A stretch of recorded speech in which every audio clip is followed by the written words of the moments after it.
Hey guys, tonight we step quietly into medieval Europe. A world where rumours spread faster than plague, your neighbours judged you constantly, and people treated suspicion like a competitive hobby. So before you get comfortable, take a moment like the video and subscribe, but only if you genuinely enjoy what I do here. And let me know in the comments where you're tuning in from and what time it is for you. It's always fascinating to see who's joining us from around the world. Now dim the lights. Maybe turn on a fan for that soft background hum, and let's ease into tonight's journey together. You stand in the middle of the village square trying very hard not to panic, while a priest blesses a glowing piece of iron beside you. This is already going worse than your morning usually does. The crowd surrounding you smells faintly of smoke, wet wool, stale ale, and animals that absolutely should not be standing this close to legal proceedings. Somewhere nearby, a goat screams like it also disagrees with the justice system. A baby cries. An old woman mutters prayers while openly staring at you with the excitement of someone attending medieval reality television. And directly in front of you sits the iron, orange-red, hissing softly in the cold air. According to the local court, this is how truth is discovered. You have been accused of stealing a silver cup from a merchant. There is no evidence, of course. Medieval Europe rarely concerns itself with evidence when panic, gossip, and public suspicion are available completely free of charge. But the priest explains the ordeal calmly. God knows whether you are guilty. God controls fire. Therefore, if you are innocent, God will protect your hand. If you are guilty, your burns will heal badly. Which honestly feels less like justice and more like an extremely dangerous cooking experiment supervised by theology majors. The villagers nod seriously as though this explanation clears everything up. You glance around the square hoping somebody might object to the obvious flaws here.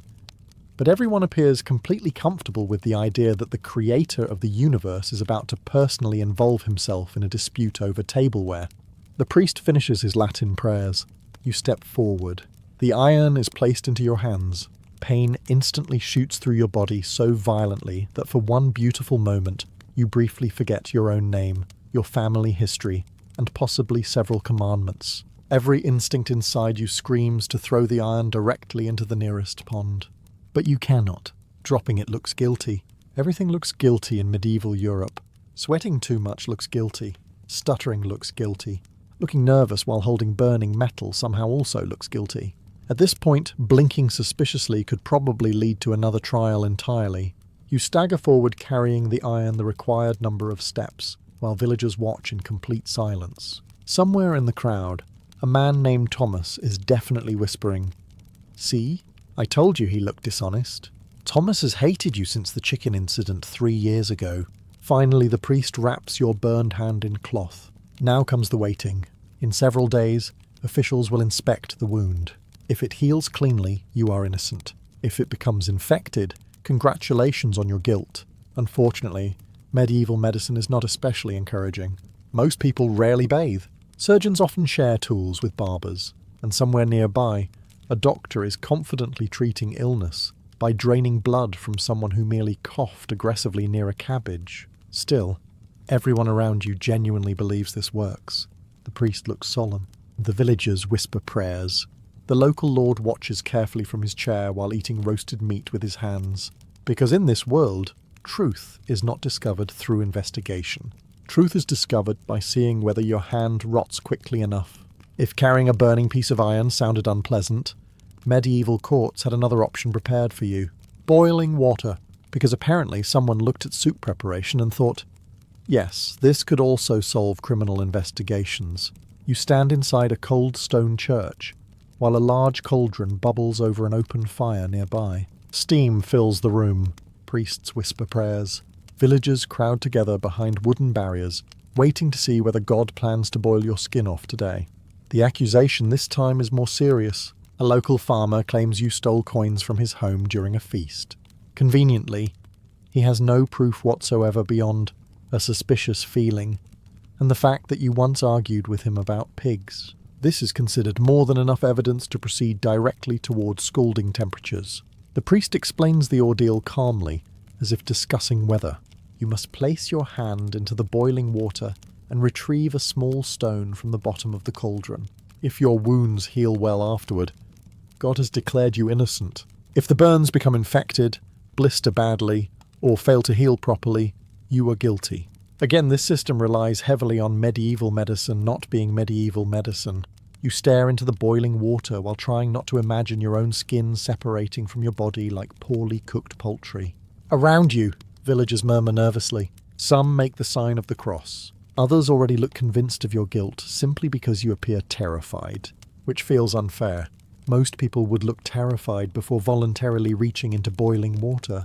Even innocent people tend to prefer not being turned into stew ingredients. The priest finishes his prayer.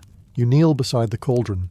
The heat alone feels unbearable. Your face stings from the steam. Sweat rolls down your neck despite the freezing weather outside. Somewhere in the back of the church, a child is crying while his mother whispers that God always protects the innocent. Very comforting. You lower your hand slowly toward the water. Then comes the pain, immediate, violent, all-consuming. You desperately search the bottom of the cauldron while every survival instinct inside your body screams that this entire civilization has lost its mind. Finally, your fingers touch the stone. You pull it free and collapse backward, clutching your arm while priests wrap the burns carefully in cloth. Now comes the waiting. Several days later, officials will inspect the wound and decide whether heaven personally approved your performance, which means your fate now depends entirely on infection rates inside a medieval village where people regularly throw chamber pots into the street and consider onions a reasonable medical treatment. If medieval people thought boiling water could reveal truth, they also believed cold water had opinions. Strong opinions. You are led to the edge of a freezing river just outside the village at sunrise. Mist hangs low over the water. The air smells damp and bitter. Villagers gather along the muddy banks, whispering excitedly, while trying not to slip directly into the trial themselves. The accusation against you this time is darker. Someone claims you made a pact with evil forces after several cows became sick near your property, which is unfortunate because medieval livestock died constantly. Entire animals could collapse because of disease, poor feeding, bad weather, or simply deciding life on a medieval farm was no longer worth continuing. But reason is not especially popular here today.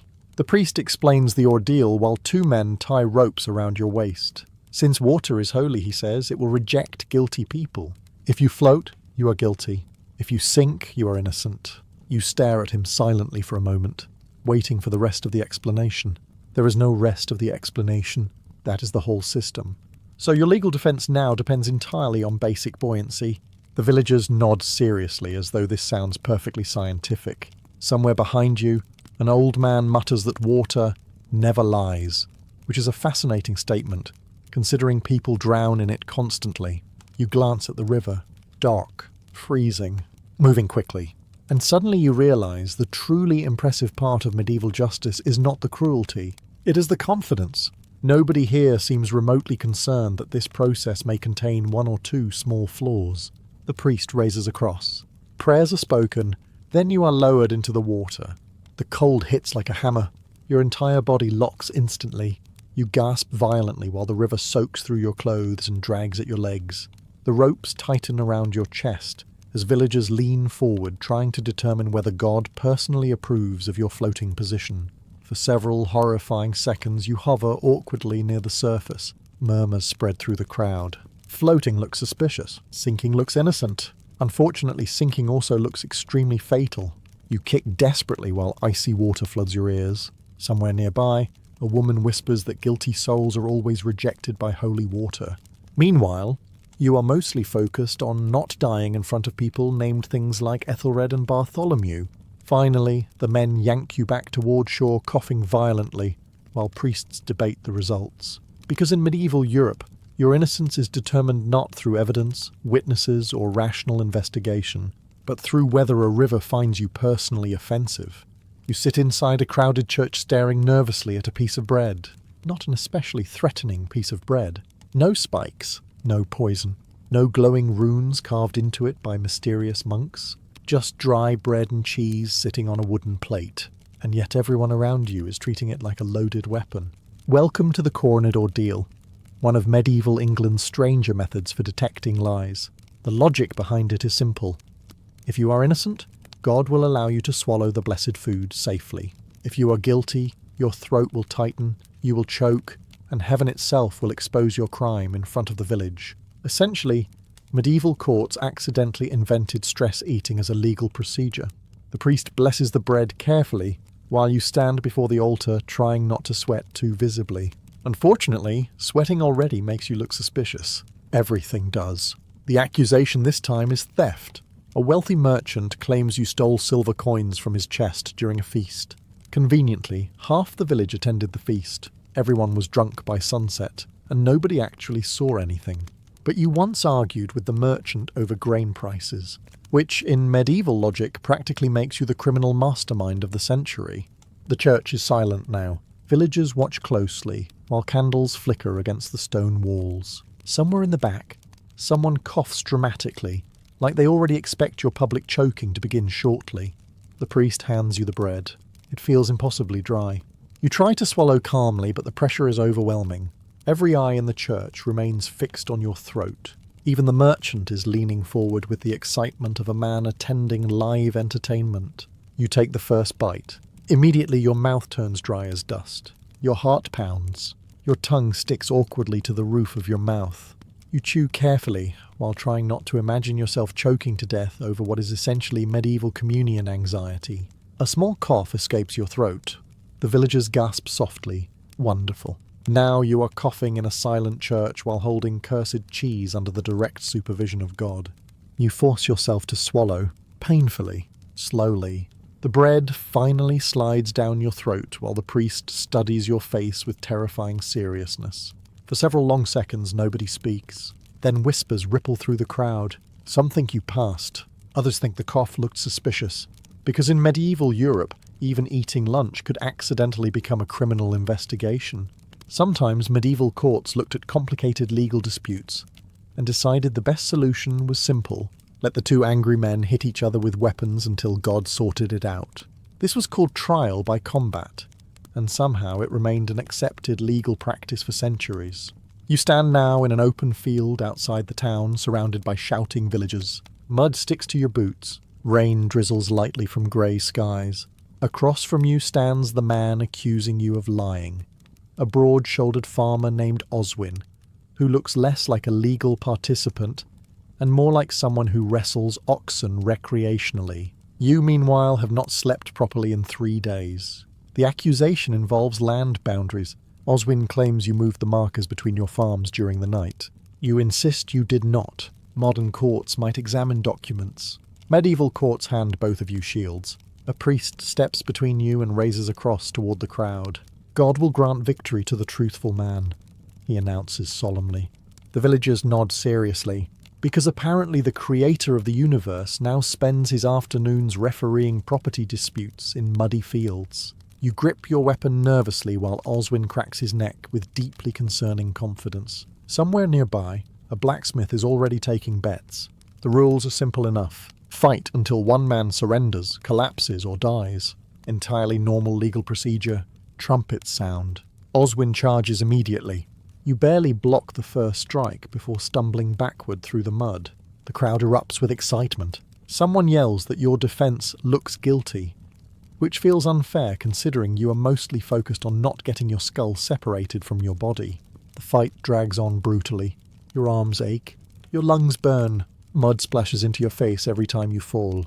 Oswin swings like a man personally chosen by divine forces to end arguments with violence. At one point, you briefly wonder whether confessing to crimes you did not commit might actually be simpler than continuing this process. Meanwhile, the priest watches calmly from the sidelines as if two exhausted peasants beating each other senseless is a perfectly reasonable path towards spiritual truth. Finally, after another vicious exchange, Oswin slips in the mud and crashes heavily onto his back. The crowd gasps.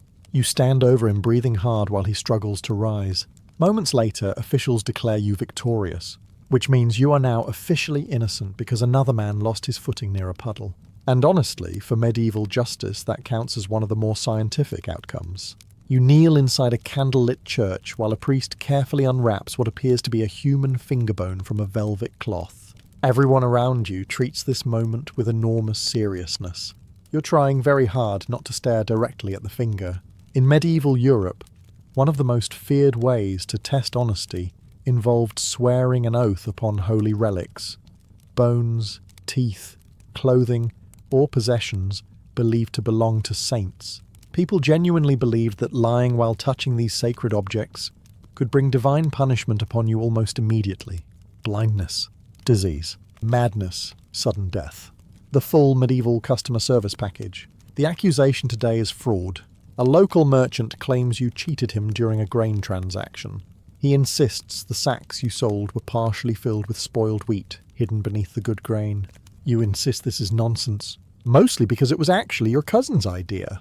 But now you sit inside a freezing church, while a priest slowly presents what may or may not be the thumb bone of St. Cuthbert.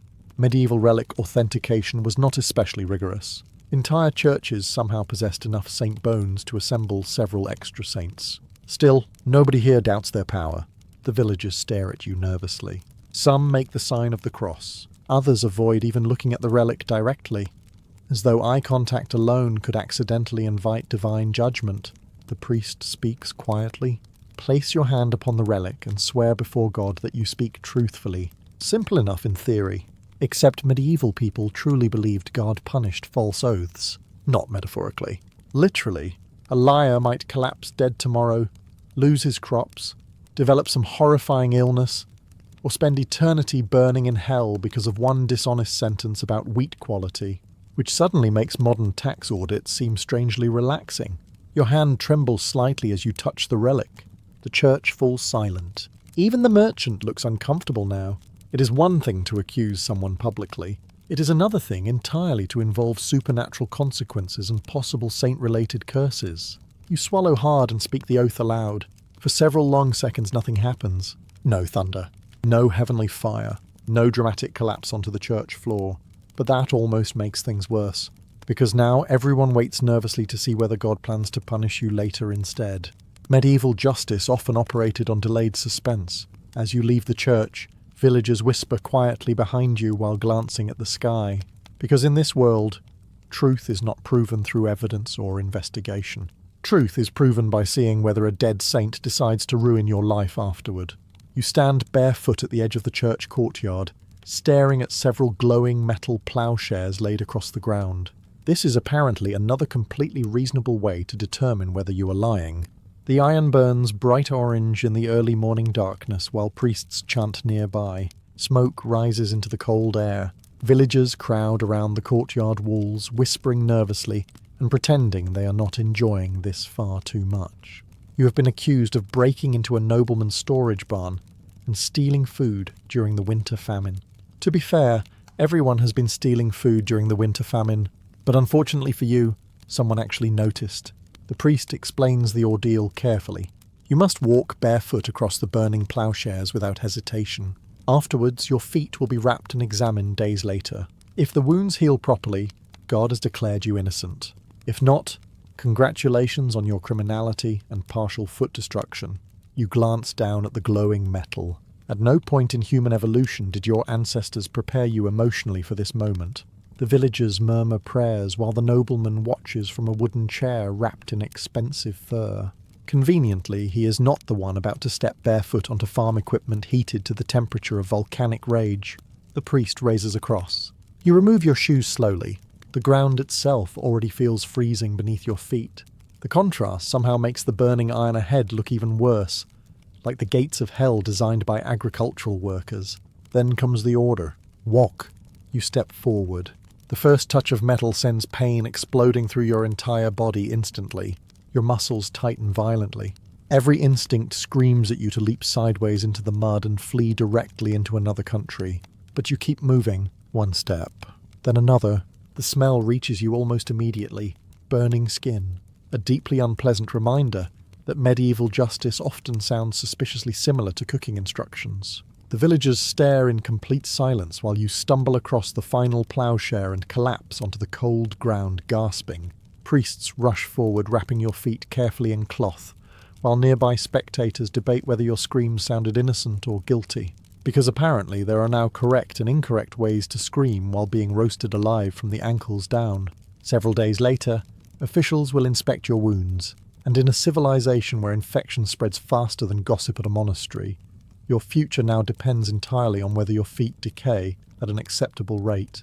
You stand inside the town hall while two men adjust a giant weighing scale normally used for sacks of grain. Today, however, the grain has been replaced with you, because medieval Europe occasionally looked at ordinary farming equipment and thought, excellent, this could also become supernatural law enforcement. The accusation against you is witchcraft, not dramatic movie-style witchcraft involving lightning or floating castles. No, your crime is far more medieval. Several neighbours claim your presence caused their butter to spoil and their chickens to stop laying eggs, which feels like an enormous amount of responsibility for one person. Still, rumours spread quickly in small villages, especially during hard winters when people desperately wanted explanations for disease, bad harvests, or why their cow suddenly walked into a ditch and died. And once enough people suspect you of unnatural behaviour, things become dangerous very quickly. The local officials believe the scale can reveal hidden evil. You are ordered to stand upon one side while weights are placed on the other. Some communities believed witches and liars weighed unnaturally little because evil forces made them lighter. Others believed guilt itself somehow altered the body. The science here is admittedly difficult to follow. Even the villagers seem slightly confused, though none of them want to admit it publicly. Medieval people respected confidence above almost everything else. If a priest announced that honesty could be measured through onions, half the village would probably begin distrusting vegetables by sunset. You climb carefully onto the wooden platform. The scale creaks loudly beneath your weight. Villagers lean forward nervously. A woman near the front clutches a cross while staring at you as though you may begin levitating at any moment. Honestly, after everything else medieval courts have tried, levitation would almost feel refreshingly efficient. Weights are added slowly. The scale shifts. Murmurs spread through the room. Some people whisper that you look too calm, which apparently is suspicious. Others whisper that you look too nervous, which is also suspicious. Medieval accusations worked much like weather forecasts. Vague, contradictory, and somehow always blamed on you eventually. Finally, the balance settles. The officials debate quietly among themselves while the crowd watches in silence. Your entire fate now depends on the interpretation of a grain scale operated by men who think spoiled butter may be connected to dark supernatural forces. And the truly remarkable part is that everyone here believes this process is perfectly rational, because in medieval Europe, truth was not discovered through logic or evidence. Truth was discovered through vibes, prayer, and agricultural equipment. You stand before the village court, surrounded not by weapons, boiling water, or glowing iron, which already feels like progress, but by people. Unfortunately, this may actually be worse. Today's test is called compurgation, though most villagers simply think of it as finding enough people willing to publicly swear you are not terrible. The accusation against you is fraud. A local trader claims you sold him weak ale diluted with water during the autumn market, which is ironic because everyone in town dilutes ale with water. Medieval ale sometimes tasted like wet bread left inside a barrel beside a horse. But apparently your version crossed a spiritual line. The judge explains the ordeal.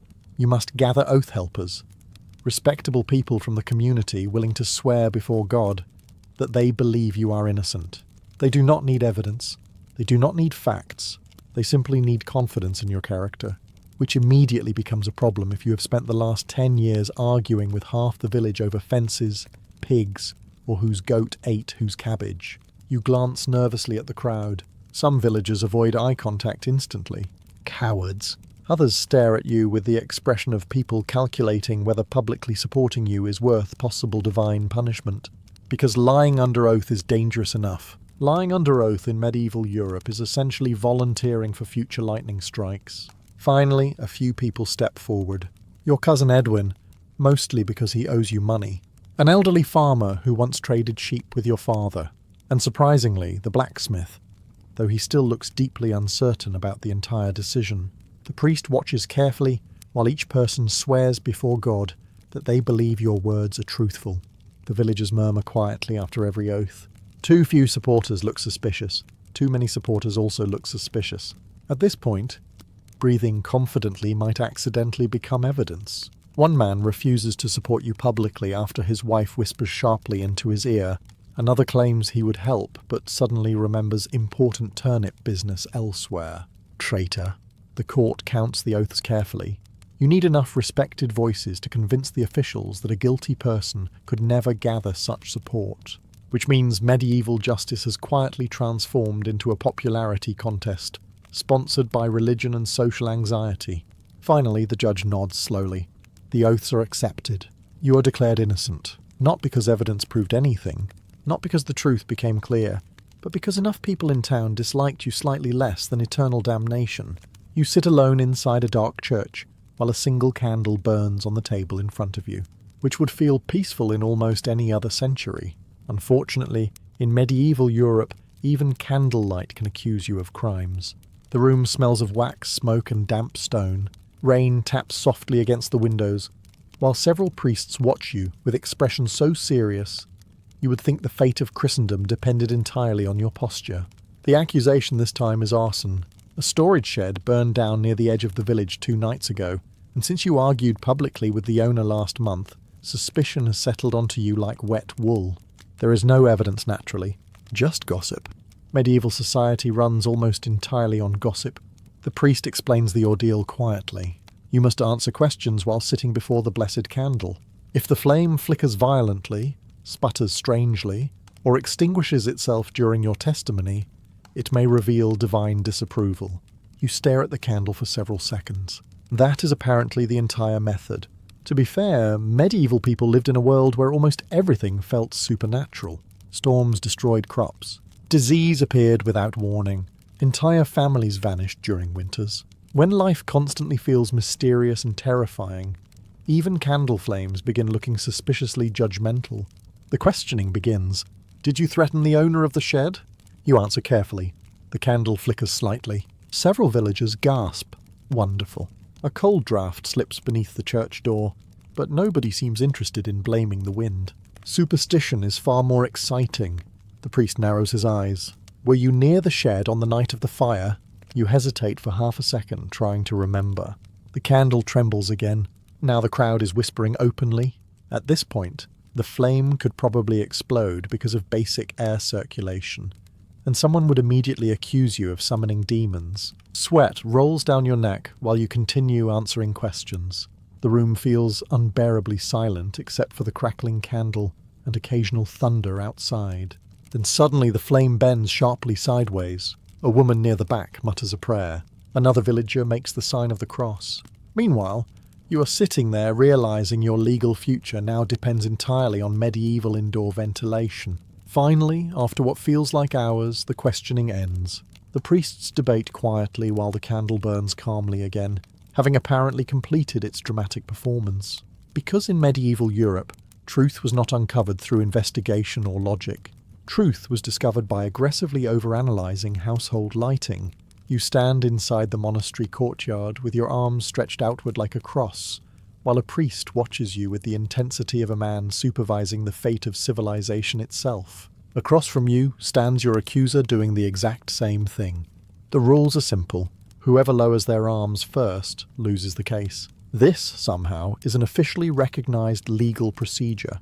The accusation involves slander. A neighbouring merchant claims you spread lies about his business after several customers stopped buying his cloth. You insist you merely mentioned that his fabric smelled strange and fell apart in the rain, which, to be fair, is not exactly glowing praise. Still, the court has decided the matter can best be solved through what looks remarkably similar to a deeply uncomfortable exercise class. The priest explains the logic behind the ordeal. Christ suffered upon the cross. Therefore God will grant strength to the innocent person and allow them to endure longer. A fascinating legal theory, especially considering shoulder muscles are not usually associated with moral purity. The villagers gather around the courtyard whispering excitedly. Some place bets quietly. Others stare at you with the grim fascination of people attending medieval entertainment, disguised as spirituality. You raise your arms fully. At first it seems manageable. Unpleasant certainly, but manageable. Then the minutes begin passing. Your shoulders tighten. Your elbows ache. A cold wind pushes through the courtyard while your muscles slowly transform into burning agony. Across from you, the merchant already looks miserable, though unfortunately so do you. The priest continues praying calmly, while both of you tremble like exhausted scarecrows. Somewhere nearby, a monk coughs loudly. Another appears completely asleep against the wall. which honestly feels like the healthiest response to this entire event. 10 more minutes pass. Pain now shoots through your arms constantly. Your fingers twitch uncontrollably. Sweat drips down your forehead despite the cold weather. The merchant groans. The villagers murmur excitedly. One woman whispers that your shaking looks guilty, which is deeply unfair considering your shoulders are currently experiencing spiritual collapse. You try focusing on breathing, on surviving, on not accidentally becoming the first person in history to lose a legal dispute because of arm cramps. Then suddenly the merchant's right arm drops. The crowd erupts instantly. The priest raises his hands dramatically, while officials declare divine judgment has been revealed. You are innocent. Not because evidence cleared your name. Not because witnesses proved anything, but because another man became tired slightly faster than you did, which means medieval justice has now fully evolved into competitive suffering. You sit across from a priest inside a tiny candlelit chamber, while he asks you an extremely unsettling question. What have you been dreaming about? You blink at him in confusion, because you expected accusations, perhaps torture, maybe another aggressively religious interaction with fire.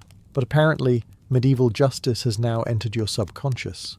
The accusation against you is theft. A wealthy widow claims her jewellery disappeared shortly after you visited her estate. No witnesses exist. No evidence has been found. But unfortunately for you, she also claims you looked uneasy. In medieval Europe, appearing uneasy after being accused of theft was practically a confession. The priest leans closer. Have you suffered nightmares lately? You hesitate. This is dangerous territory. Many medieval people believed guilt revealed itself through troubled sleep. Nightmares, restless behaviour, strange visions, sleep-talking or fearful dreams were sometimes viewed as signs that God, or perhaps darker forces, were tormenting a guilty conscience, which means your sleeping habits have somehow become part of a criminal investigation. You explain carefully that you slept poorly last night. A mistake. The priest immediately narrows his eyes. Poorly how? You attempt to describe the dream vaguely. Something about wolves near the forest and falling into cold water. The priest crosses himself. Excellent. Now the wolves are spiritually involved. Outside the chamber, villagers whisper nervously while waiting for updates. Medieval communities loved dream interpretation, because dreams felt mysterious and frightening already. Most people slept in cold rooms beside family members, animals, insects, and occasionally chickens with deeply concerning nighttime opinions. Everyone had nightmares constantly. Disease killed children overnight. Wars erupted suddenly. Winters destroyed harvests. Even perfectly innocent people probably dreamed about doom every other evening. But medieval logic rarely allowed fear to remain ordinary. Fear had to mean something. The questioning continues. Did the wolves speak? Did the water feel cursed? Did you see flames? At this point, your legal defense has transformed into explaining random sleep hallucinations to a man who believes symbolic dreams may contain divine criminal evidence. You begin sweating. The priest notices immediately. More notes are written down. Wonderful. Now, nervousness during dream analysis also looks suspicious. Finally, after nearly an hour, the questioning ends. The priest dismisses you quietly, while murmuring that guilty souls often betray themselves during sleep. You leave the chamber exhausted, because in medieval Europe, even unconsciousness was apparently not private anymore. And somewhere tonight, while trying desperately to sleep peacefully, you will probably have another nightmare, which unfortunately will also look guilty. You stand in the middle of the village square while everyone watches a dog. Not a trained hunting dog. Not some majestic royal hound. Just a nervous farm dog named Hugo currently scratching himself beside a barrel. And somehow your entire reputation now depends on his opinion. The accusation against you is witchcraft again, because medieval Europe truly never got tired of that category. A farmer claims his horses became agitated whenever you walked past his stable. Another insists his chickens stopped laying eggs after you argued with him during market day. Honestly, the chickens probably just hated him personally. But fear spreads quickly in small villages, especially when crops fail or animals behave strangely. Medieval people spent most of their lives surrounded by livestock, so unusual animal behaviour felt deeply important to them. Animals supposedly sensed evil, lies, curses or hidden corruption long before humans could. Which sounds mystical until you remember that horses are frightened by wind and chickens regularly panic because of absolutely nothing. The village priest steps forward solemnly. If the animals react badly to you, he explains, it may reveal hidden guilt within your soul. You glance at the dog. The dog glances back. Neither of you seems fully prepared for this responsibility. The crowd waits silently, while you walk slowly across the square toward the animals tied nearby. A horse snorts loudly and jerks its head. Several villagers gasp immediately. Wonderful. You are now being judged by what is essentially a large nervous grass enthusiast. The priest whispers prayers while the farmer points dramatically toward the stable, as though Satan himself just emerged from behind the hay bales. You continue walking. The dog suddenly begins barking wildly. The crowd erupts into terrified murmuring. Meanwhile, you notice the dog is actually barking at a goose behind you, but medieval panic has already moved too fast for logic to catch up. A woman pulls her child closer. Someone mutters that animals always know. Another villager claims the horse looked directly into your eyes with fear. To be fair, the horse also looked terrified of a wooden bucket 5 minutes earlier. The priest orders you to approach the stable again. You do. This time one of the chickens flaps violently and crashes into a fence. At this point, you are one nervous goat away from execution. The officials discuss the reactions seriously, while villagers stare at you with growing suspicion. Because in medieval Europe, truth was not determined through evidence or reason. Truth was determined by livestock behaving slightly weird near you on a stressful afternoon. You stand before the church altar holding a heavy Bible while the priest watches you like a hawk searching for signs of spiritual collapse. The church is silent except for the crackling candles and your own breathing, which unfortunately already sounds guilty. Today's accusation is heresy, a dangerous word in medieval Europe. Heresy did not simply mean people disagreed with you, it meant your beliefs might threaten the soul of the entire community, which is an enormous amount of pressure for someone who mostly made the mistake of arguing with a monk about whether a certain saint actually performed miracles involving cabbage. You should have let the cabbage miracle go. Now you stand before half the village, while church officials prepare to test your honesty through sacred reading. The logic is simple enough. A truthful and innocent person, protected by God, should be able to read Holy Scripture calmly and clearly. A liar or sinner, however, may stumble, sweat, hesitate, or struggle beneath divine pressure, which is unfortunate, because public reading is already terrifying even without eternal damnation attached to it. The priest opens the Bible slowly. You stare down at the Latin text. Another problem immediately appears. You barely read Latin, like most ordinary medieval people. Your education mostly involves surviving winter and not dying from infected splinters. But the court does not seem especially interested in literacy statistics today. The priest orders you to begin. You start reading carefully, stumbling through the unfamiliar words while the villagers watch in complete silence. Sweat forms on your forehead almost instantly. A few phrases come out awkwardly. Someone in the crowd whispers, "Wonderful." Now pronunciation has become spiritually suspicious. You continue reading while your hands shake slightly. The candles flicker against the stone walls. Somewhere behind you, an old woman quietly mutters prayers as though expecting demons to emerge directly from the grammar mistakes. Then you mispronounce a sentence badly. The priest looks up sharply. Several villagers gasp. At this point, you are one misplaced syllable away from accidental exorcism. You try correcting yourself, but nervousness only makes everything worse. Your voice cracks. The pages tremble in your hands. The silence inside the church becomes unbearable.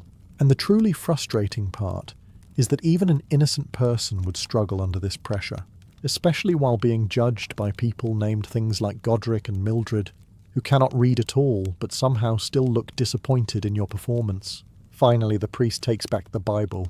The villagers whisper nervously while officials discuss whether your reading sounded truthful enough. Because in medieval Europe, guilt could apparently be detected through stress, bad pronunciation, and public embarrassment. You sit alone inside a cold stone chamber, staring at the table in front of you, while two priests and a local official wait patiently for you to confess. No glowing iron this time, no boiling water, no barking dogs or nervous chickens, just silence. And honestly, somehow this feels worse. The accusation against you has grown larger over the past weeks. What began as suspicion over stolen goods has slowly transformed into rumours of deception, blasphemy, and possible dealings with dark forces. Medieval accusations had a tendency to expand the way mould spreads across forgotten bread. Quietly. Aggressively. You look exhausted because you are exhausted. For days you have endured ordeals, questioning, public suspicion, religious ceremonies, and the crushing pressure of knowing that almost anything you say, do, or dream about can suddenly become evidence. You understand the real purpose now. The trials were never only about discovering truth. They were about breaking you. The priest folds his hands calmly. "Confess," he says softly. God already knows. That sentence hangs heavily in the room, because medieval people truly believed hidden sins poisoned the soul. Confession was not merely legal surrender, it was spiritual survival. To confess meant possible mercy. To continue denying guilt meant risking punishment in both this world and the next. Outside the chamber, rain taps against the monastery walls. Somewhere distant, church bells echo across the village. You realize everyone already expects a confession eventually. The villagers, the priests, the officials, even your neighbours. After all, innocent people do not survive this much suspicion without eventually looking guilty. Weeks of fear and exhaustion wear down anyone. You have barely slept. Your hands still ache from earlier ordeals. Every conversation feels dangerous. At some point, even innocence begins sounding unconvincing. The official leans forward. "If you confess now," he says, "the court may show mercy." May, a wonderfully medieval word. You stare at the candle burning on the table between you all. Its flame moves slightly in the draught while shadows crawl along the stone walls. And suddenly you understand why so many people confess to crimes they never committed. Not because the ordeals proved anything, not because truth became clear, but because endless fear eventually crushes the mind itself. The silence stretches. The priests wait. The rain continues outside. And somewhere deep inside, you begin wondering whether confessing might finally allow this nightmare to end. Which, in the end, was often the real medieval lie detector. The plague had arrived long before you understood what it truly meant. At first it was only whispers drifting down trade roads from distant towns, sailors dying in ports, entire households nailed shut, priests speaking in quieter voices than usual, which was never a promising sign. Medieval priests normally sounded very confident about everything, especially suffering. Then one morning the baker did not open his shutters. 2 days later neither did the blacksmith.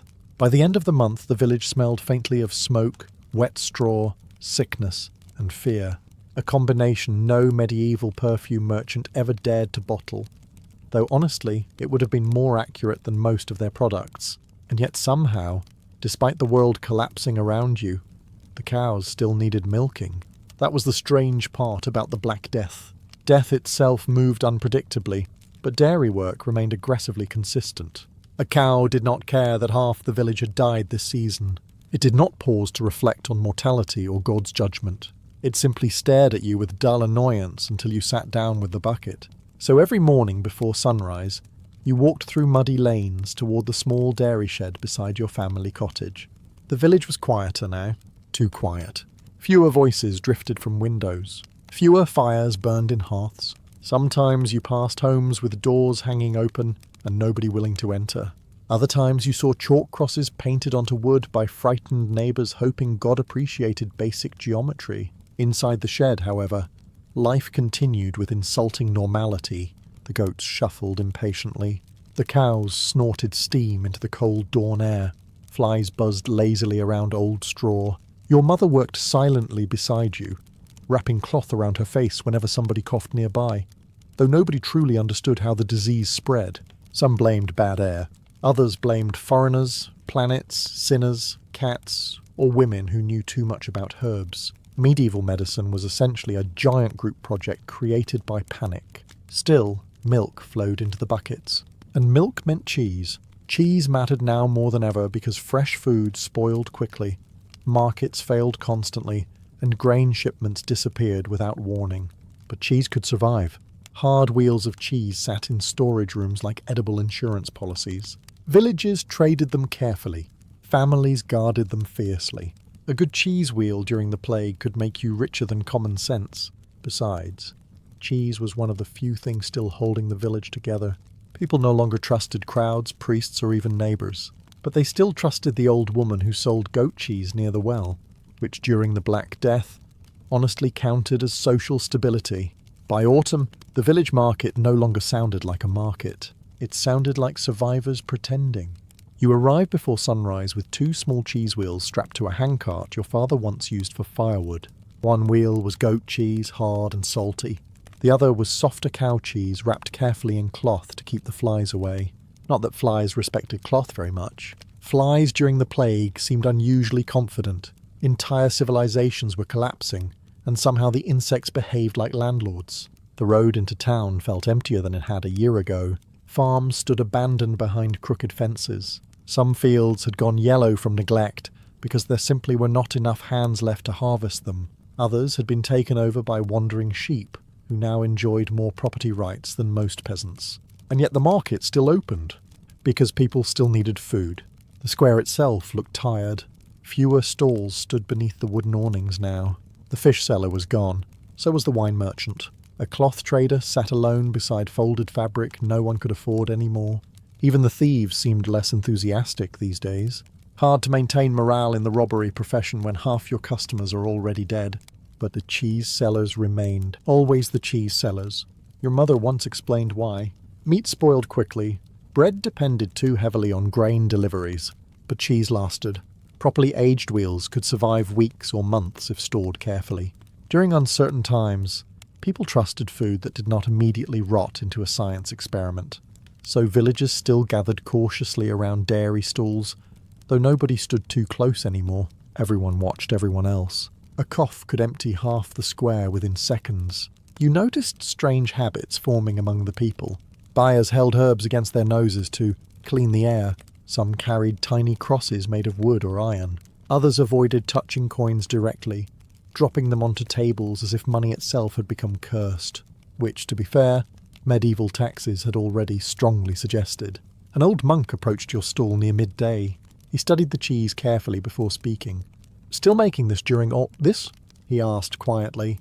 You looked around the market square, at the tired faces, the nervous eyes, the carts carrying bodies toward burial pits outside town.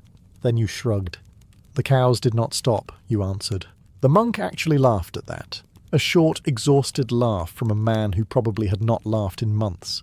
And for a brief moment, standing there beside 2 wheels of cheese while plague smoke drifted across the rooftops, the world almost felt normal again. Almost.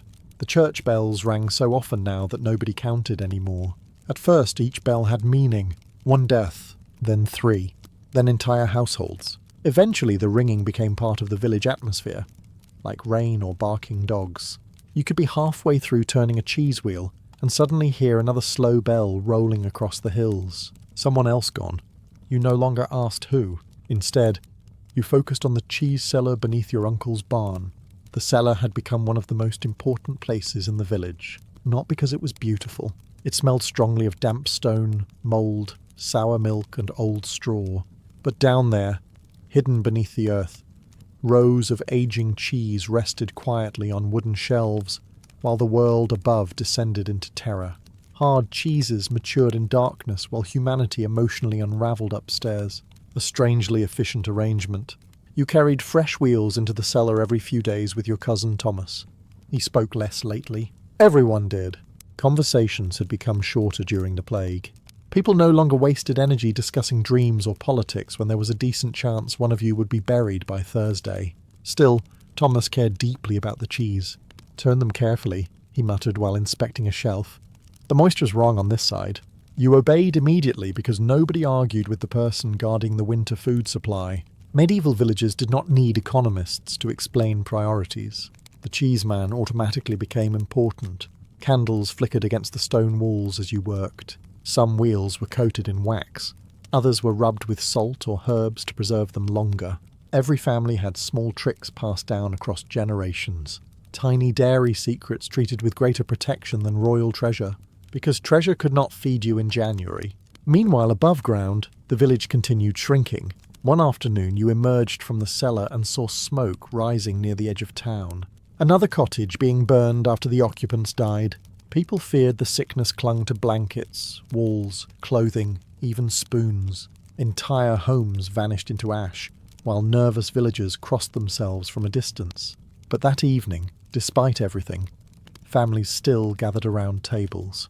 And they still ate cheese. Soft cheese with onions, hard cheese with dark bread, goat cheese crumbled into stew, children chewing tiny scraps while adults pretended not to notice how little food remained for winter. The plague had taken neighbours, priests, workers and friends, but somehow dairy traditions survived. Maybe because they had to, or maybe because when the world starts collapsing around you, people cling desperately to ordinary things. A warm fire, a familiar smell. The taste of salted cheese made exactly the same way your grandfather remembered before any plague ships ever touched Europe. Civilization, it turned out, was sometimes held together by very small rituals, and occasionally by suspiciously hard cheese. By winter, nearly everyone in the village knew the widow Agnes would survive. Not because she was strong, not because she was lucky, but because she owned 6 cows. In plague years, this counted as an excellent survival strategy. Her husband had died during the first wave of sickness in spring, buried quickly beside the chapel with half the village watching from a suspicious distance. No touching, no comforting embrace. Just tired faces and cold wind while the priest hurried through prayers like a man trying to outrun God himself. But Agnes stayed, and every morning before dawn, smoke still rose from her dairy shed. You visited her farm with your mother after the first heavy snowfall. The roads were quieter now, buried beneath frozen mud and dirty ice. Even the crows seemed exhausted. A thin layer of frost covered abandoned carts near the edge of town, where owners had either died or wisely decided they no longer wished to participate in medieval civilization. Agnes greeted you holding a wooden bucket under one arm. "You're late," she said. Not hello. Not good morning. Just immediate disappointment. A true dairy farmer. Inside the shed, warmth hit your face instantly. The cows shifted lazily in their stalls while steam rose from their bodies into the cold air.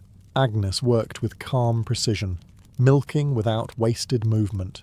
Outside, Europe was experiencing one of the greatest disasters in human history. Inside, dairy production continued like an angry sacred ritual.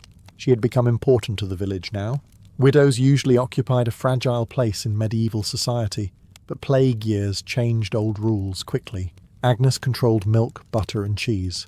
That made her valuable enough that even local officials suddenly treated her with respect. Funny how fast society discovers progressive ideas when starvation enters the conversation. While your mother inspected the cheese shelves, Agnes handed you a fresh piece wrapped in cloth. "Eat," she ordered. The cheese was sharp, salty, and richer than most food you had tasted in months. Real winter cheese, made from cows fed carefully through autumn before the cold settled over the land. "You still trade at the market?" you asked. "When it opens." "And if it stops?" Agnes shrugged. "Then people come here. Simple as that. Because no matter how frightened people became, they still needed food. They still carried eggs, firewood, candles, or scraps of cloth to exchange for cheese. Plague or no plague, the old systems adapted. Trade became smaller, quieter, more desperate. But it survived. As you prepared to leave, church bells echoed faintly across the snowy fields again. Another burial. Agnes listened for a moment before returning to her work. "The dead keep leaving," she muttered, reaching for another bucket. Then she glanced toward the cows. But these idiots still need milking. Even during the Black Death, somebody still wanted taxes. This was perhaps the most impressive achievement of medieval governments. Half the countryside was dead. Trade routes had collapsed. Priests were dying faster than they could replace them. Entire villages vanished from maps. Yet somehow, like immortal parasites blessed directly by administrative demons, tax collectors continued appearing exactly on schedule. One arrived in your village near the end of winter. You saw him entering through the muddy road beside the chapel, riding a tired horse that looked emotionally defeated by Europe. 2 guards followed behind him carrying spears and expressions suggesting they had not enjoyed this assignment very much. Reasonable. Walking into plague villages for money was not a profession filled with long-term career planning.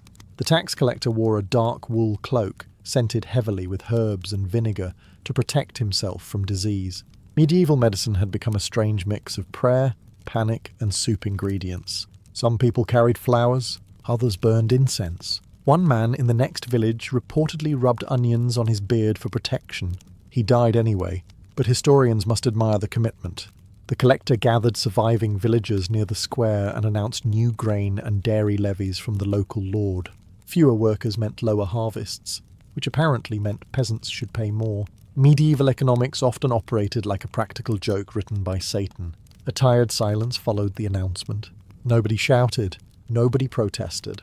People simply stared at him with hollow eyes, while burial smoke drifted behind the church tower. Finally, old Agnes stepped forward from the crowd. "The grain stores are half empty," she said calmly, "and half the cows are dead." The collector adjusted his gloves nervously. "The Lord still requires payment.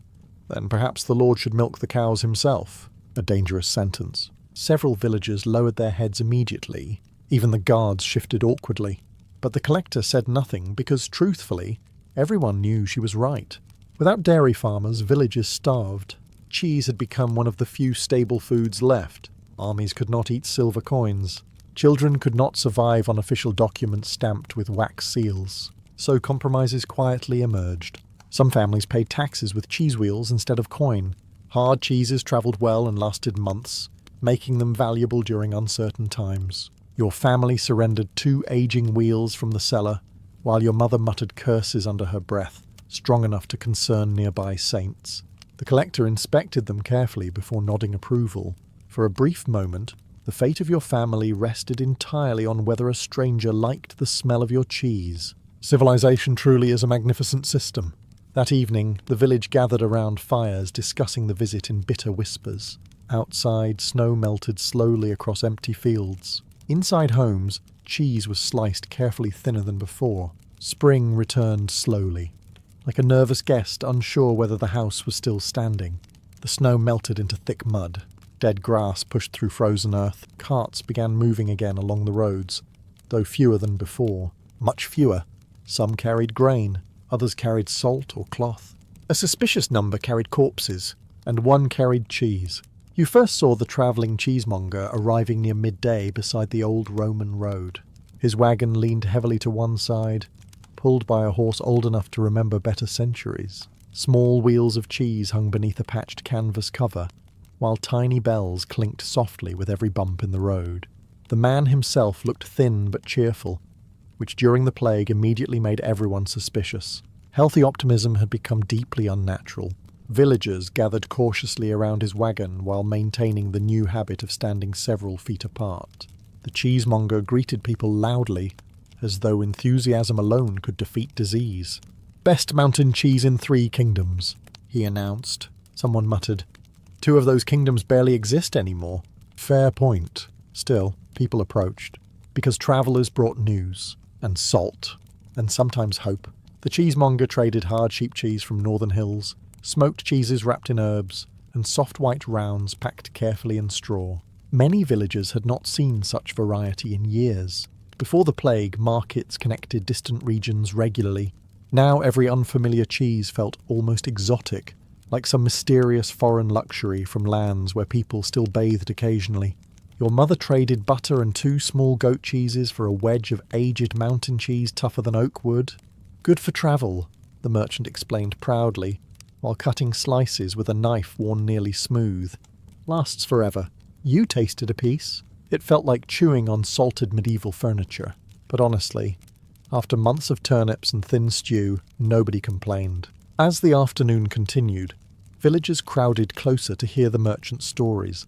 Entire cities emptied by plague, monasteries abandoned, fields left untouched because there were no workers alive to harvest them.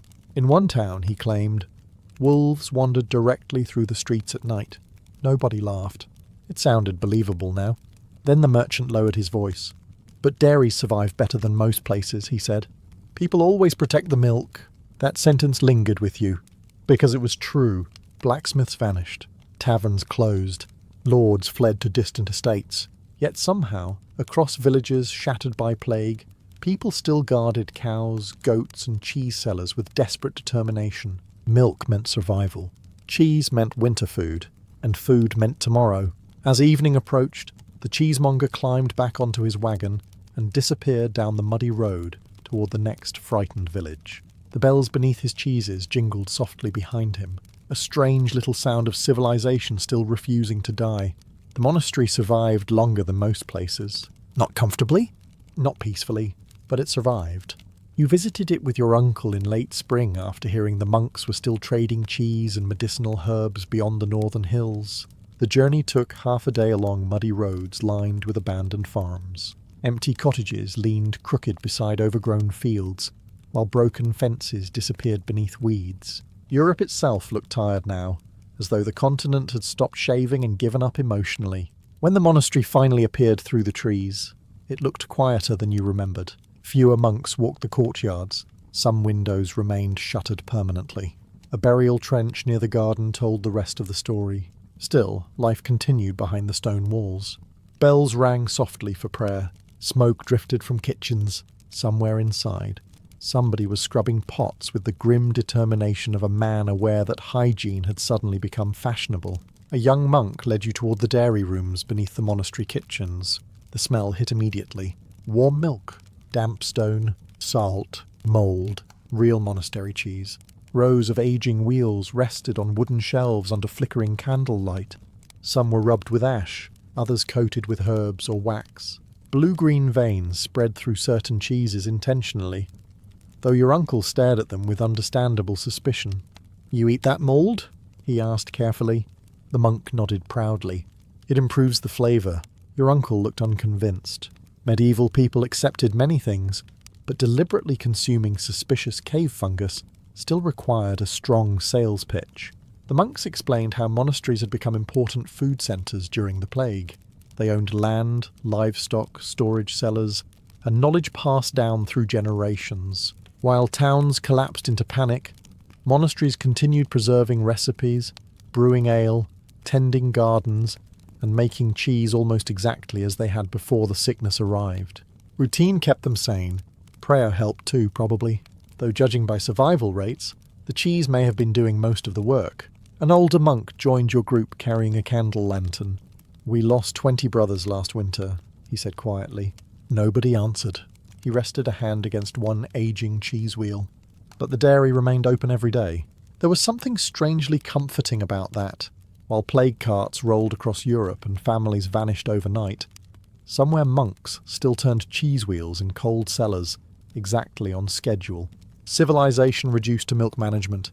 The old monk cut small samples for everyone before you left. Sharp cheese, rich and earthy from months underground. As you walked back toward the courtyard, evening bells echoed softly across the monastery walls. And beneath the prayers for the dead, beneath all the fear and exhaustion, the scent of aging cheese still drifted through the stone halls. By summer, people had stopped pretending the plague would end quickly. The first months had been filled with prayers and desperate optimism. Villagers spoke about waiting it out, as though the Black Death were a heavy rainstorm, instead of one of the worst disasters in human history. But now the truth settled over Europe like dust. This was life now. Death carts, empty homes, burial pits, and somehow still cheese. You understood this most clearly after the funeral of Thomas's younger sister. She had died suddenly 3 days earlier, feverish and coughing, and by dawn the next morning the church bells were already calling for burial. The service itself was brief, too brief. The priest rushed through prayers while villagers stood apart from one another in uneasy silence. Nobody touched. Nobody embraced the grieving family. Fear had hollowed out even basic human comfort. Then everyone returned to Thomas's house afterward, because that was what people did. Even during plague years, mourning still required food. The table inside the cottage looked surprisingly full considering the times. Dark bread, onion stew, small dried fish from the river, and at the centre, carefully arranged on wooden boards, several wheels of cheese. Goat cheese rolled in herbs, soft fresh cheese wrapped in cloth, a hard-aged wheel Thomas had hidden in the cellar since winter. People gathered around the table quietly, while candles flickered against smoke-darkened walls. Faces looked thinner now, older. Even children seemed tired in ways children should never look tired. Yet slowly, almost awkwardly, conversation returned. An old farmer complained about his surviving mule. Someone laughed quietly about a priest who accidentally blessed a chicken instead of a child last week. One woman argued that cheese tasted better before the plague, which was probably less a culinary observation and more general emotional exhaustion.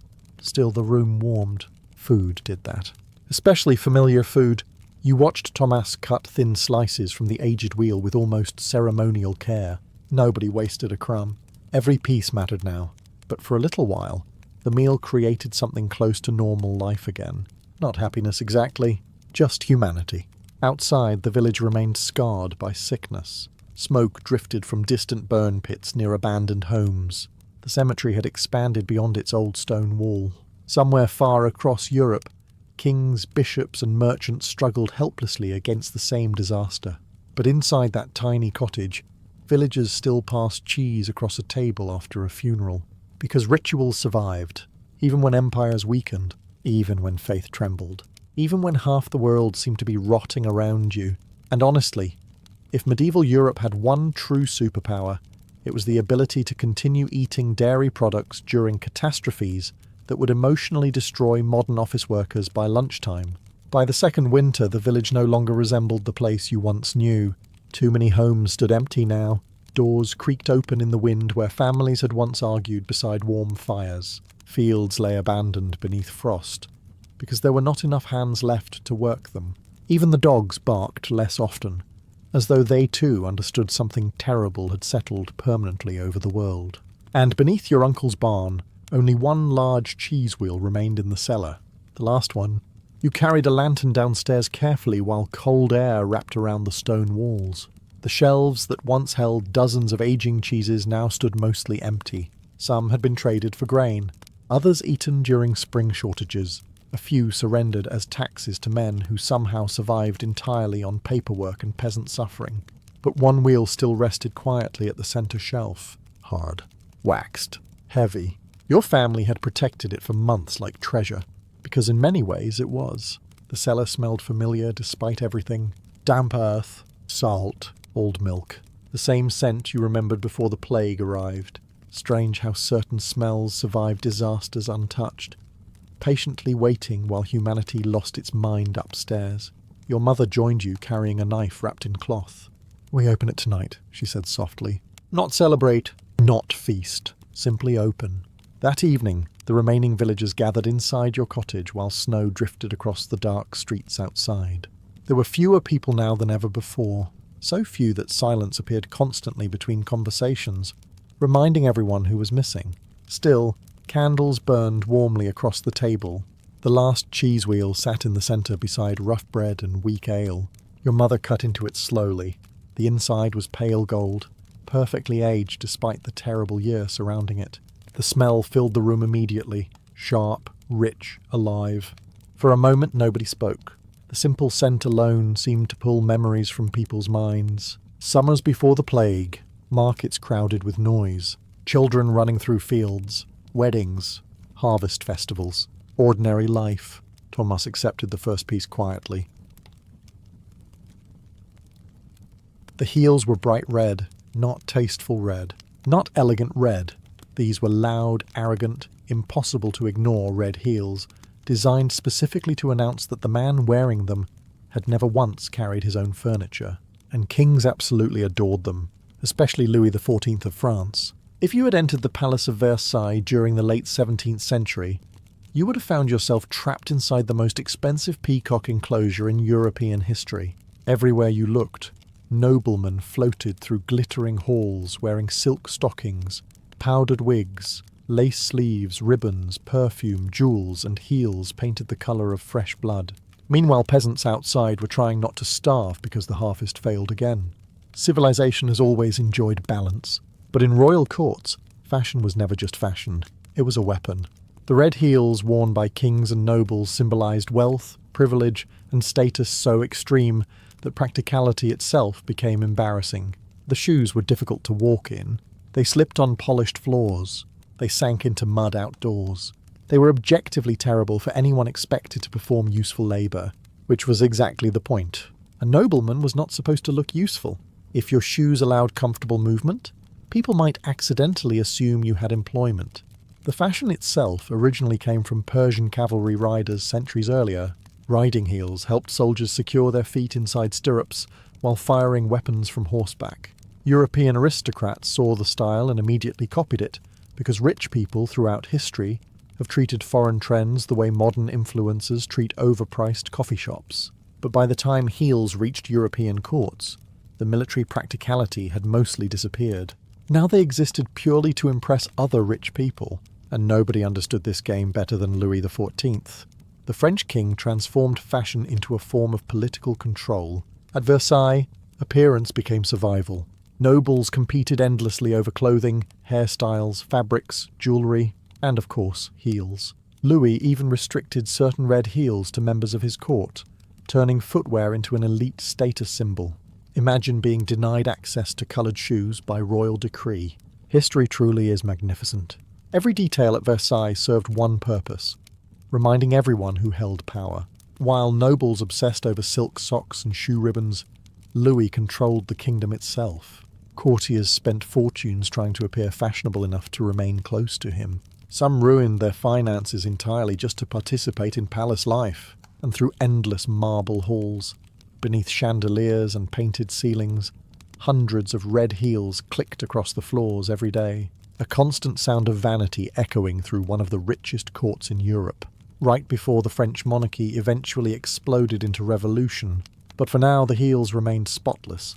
At Versailles, getting dressed was essentially a competitive military campaign, except instead of cannons and cavalry, the weapons were silk stockings, diamonds, wigs taller than household furniture, and red heels polished so brightly they could probably signal ships from the coast. Every morning, hundreds of nobles crowded into the palace trying desperately to impress Louis XIV.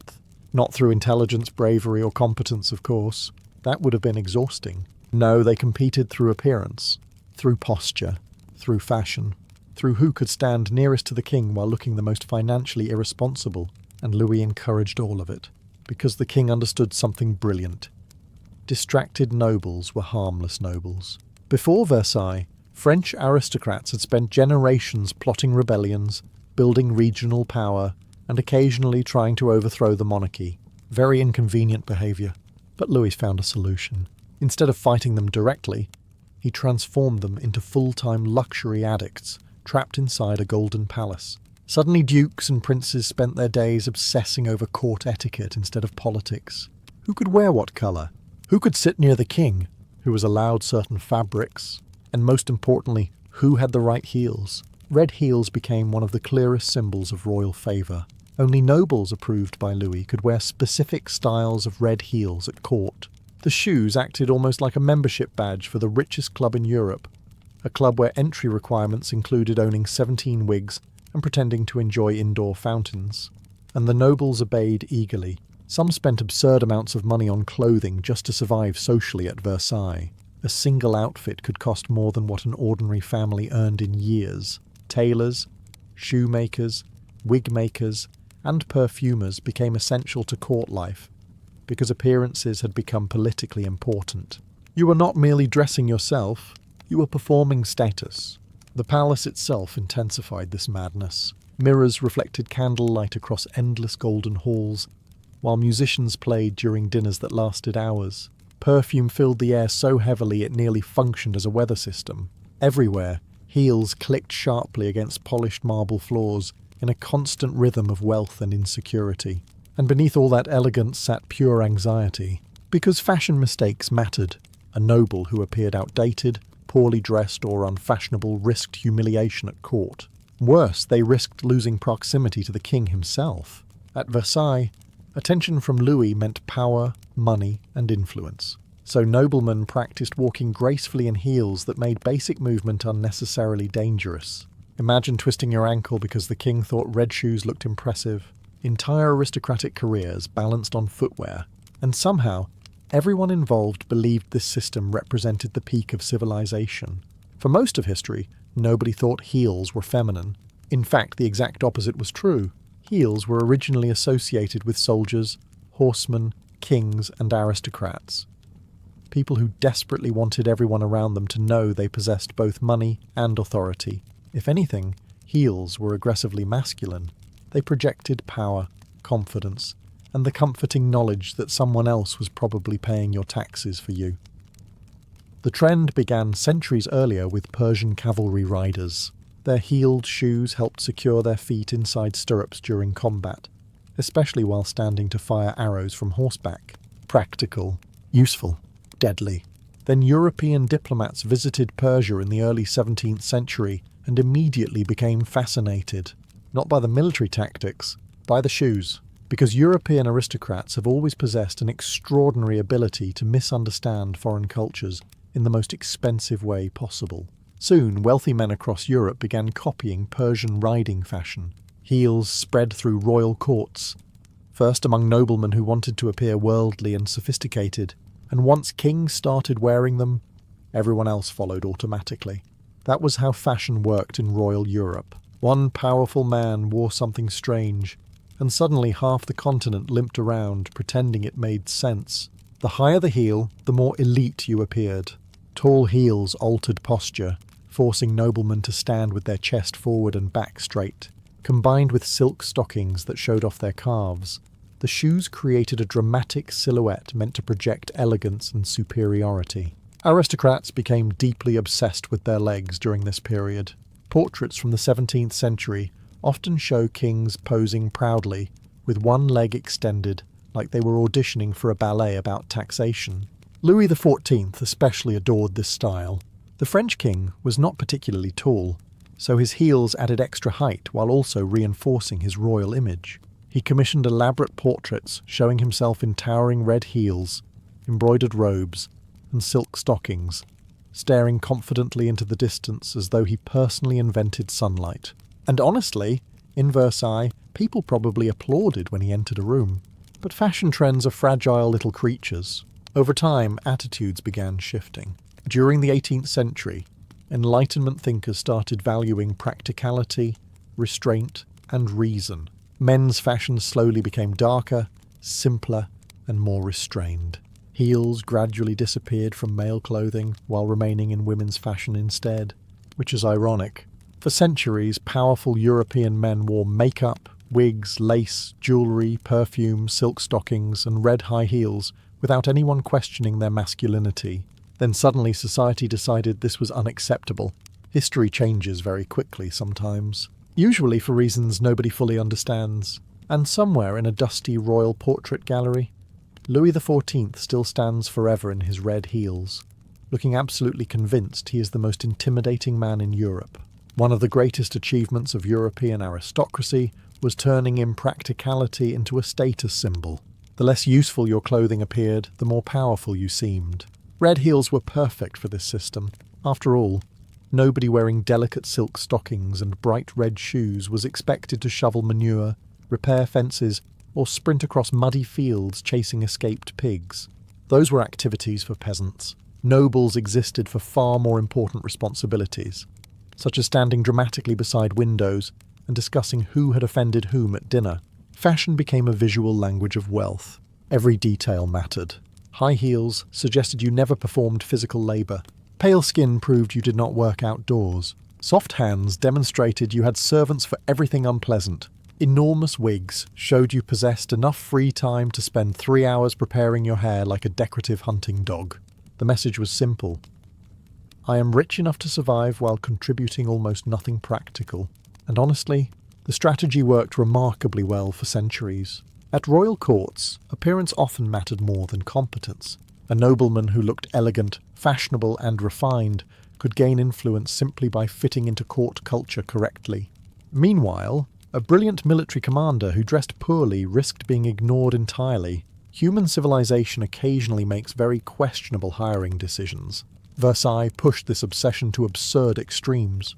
Nobles wore embroidered coats covered in gold thread, lace cuffs delicate enough to surrender immediately during rain, and heels painted in expensive red dyes. Some shoes featured decorative buckles sparkling with jewels. Others were designed so narrowly that walking itself became a small public performance. And everyone pretended this was normal. Court etiquette made things even worse. Noblemen practiced precise movements when greeting royalty, bowing correctly while somehow balancing on polished heels across slippery marble floors. Entire reputations could suffer if someone stumbled during an important ceremony. Imagine destroying your political career because your shoe betrayed you near a staircase. Meanwhile, outside palace walls, ordinary people walked through mud wearing wooden clogs and praying winter would not kill their livestock. The contrast was extraordinary. In cities like Paris, wealthy aristocrats glided through salons discussing philosophy and opera, while servants carried candles behind them. Farmers only a few miles away struggled to afford bread during harsh seasons. Yet the aristocracy continued spending fortunes on fashion because appearances maintained social order, or at least they believed they did. The truth was simpler. Luxury reassured nobles that they belonged above everyone else. Every red heel, silk ribbon, and powdered wig reinforced the illusion that wealth and refinement made them fundamentally superior. Fashion became armor against reality itself. But reality has patience, and eventually, millions of poorer people began looking at these jeweled noblemen clacking around in red heels and thinking something extremely dangerous. Perhaps these people are ridiculous. Nobody in European history loved being looked at more than Louis XIV. This was a man who turned waking up in the morning into a public performance. At Versailles, even the king getting dressed became an official ceremony attended by nobles desperate for attention. Important aristocrats competed for the honour of handing Louis his shirt, shoes, or gloves, which sounds absurd today, but at the time represented genuine political opportunity. Imagine fighting another grown man for the privilege of helping someone put on socks. Monarchy truly reached extraordinary levels in France, and naturally, the red heels played a starring role. Louis understood fashion better than most rulers understood warfare. He realised appearances created power. If the king looked magnificent enough, untouchable enough, dazzling enough, then the monarchy itself appeared eternal. So he carefully crafted every detail of his image. Towering wigs, embroidered robes, jewels, silk stockings, and of course, the famous red heels. The heels did several jobs at once. First, they made him taller. Louis was not especially short, but he was deeply aware of image. High heels added height and forced a proud posture that made him appear commanding during court ceremonies and portraits. Standing beside nobles in elaborate red heels, the king looked less like an ordinary man, and more like a living theatre production about absolute authority. Second, the heels reinforced exclusivity. Louis restricted certain red-heeled shoes to favoured members of his court. If you saw someone wearing them at Versailles, you immediately understood they belonged close to royal power. Fashion became a controlled hierarchy. Even shoe colour required permission from the king, which honestly sounds exhausting. Third, and most importantly, the heels distracted the nobility. This was Louis's true genius. While aristocrats obsessed over clothing, etiquette, dancing, and appearances, they spent less time organising rebellions or building independent power in the provinces. Versailles became a beautiful golden trap, where nobles slowly transformed into decorative accessories orbiting around the king, and they loved it. They bankrupted themselves buying fashionable clothing just to survive socially at court. Families spent fortunes on wigs, silk, perfume, and shoes, because falling behind in fashion meant losing influence. Some nobles became so financially ruined by court life that they depended entirely on royal favour to survive, exactly as Louis intended. The palace itself amplified this madness daily. Mirrors reflected candlelight across endless halls, while musicians played during elaborate ceremonies. Red heels clicked constantly across marble floors, like tiny warning signals of aristocratic vanity. And at the centre stood Louis himself, dressed like the human embodiment of expensive confidence.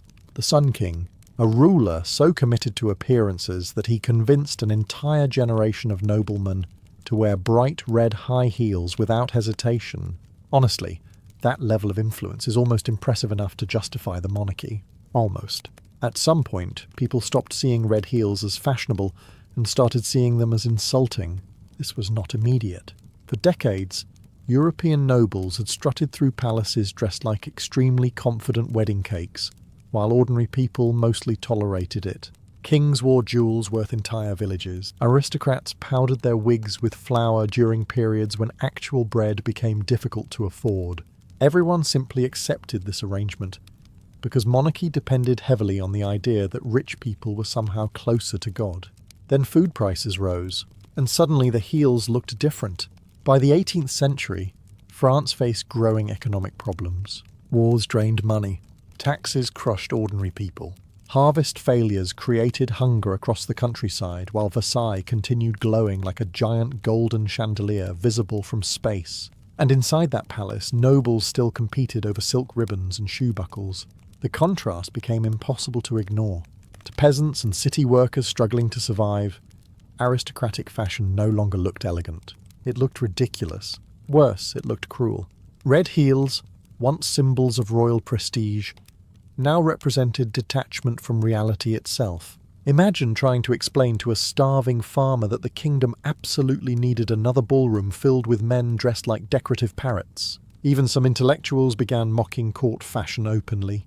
Enlightenment thinkers criticized excess, vanity, and inherited privilege. Writers and philosophers increasingly praised simplicity, practicality, and reason. Suddenly, the aristocracy's obsession with luxury appeared outdated rather than impressive.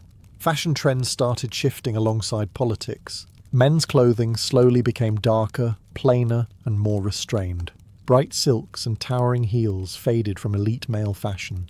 Noblemen who once displayed wealth openly now tried appearing more serious and rational, as though Europe collectively woke up one morning embarrassed by the previous century. Unfortunately for the monarchy, this change arrived too late, because anger had already spread.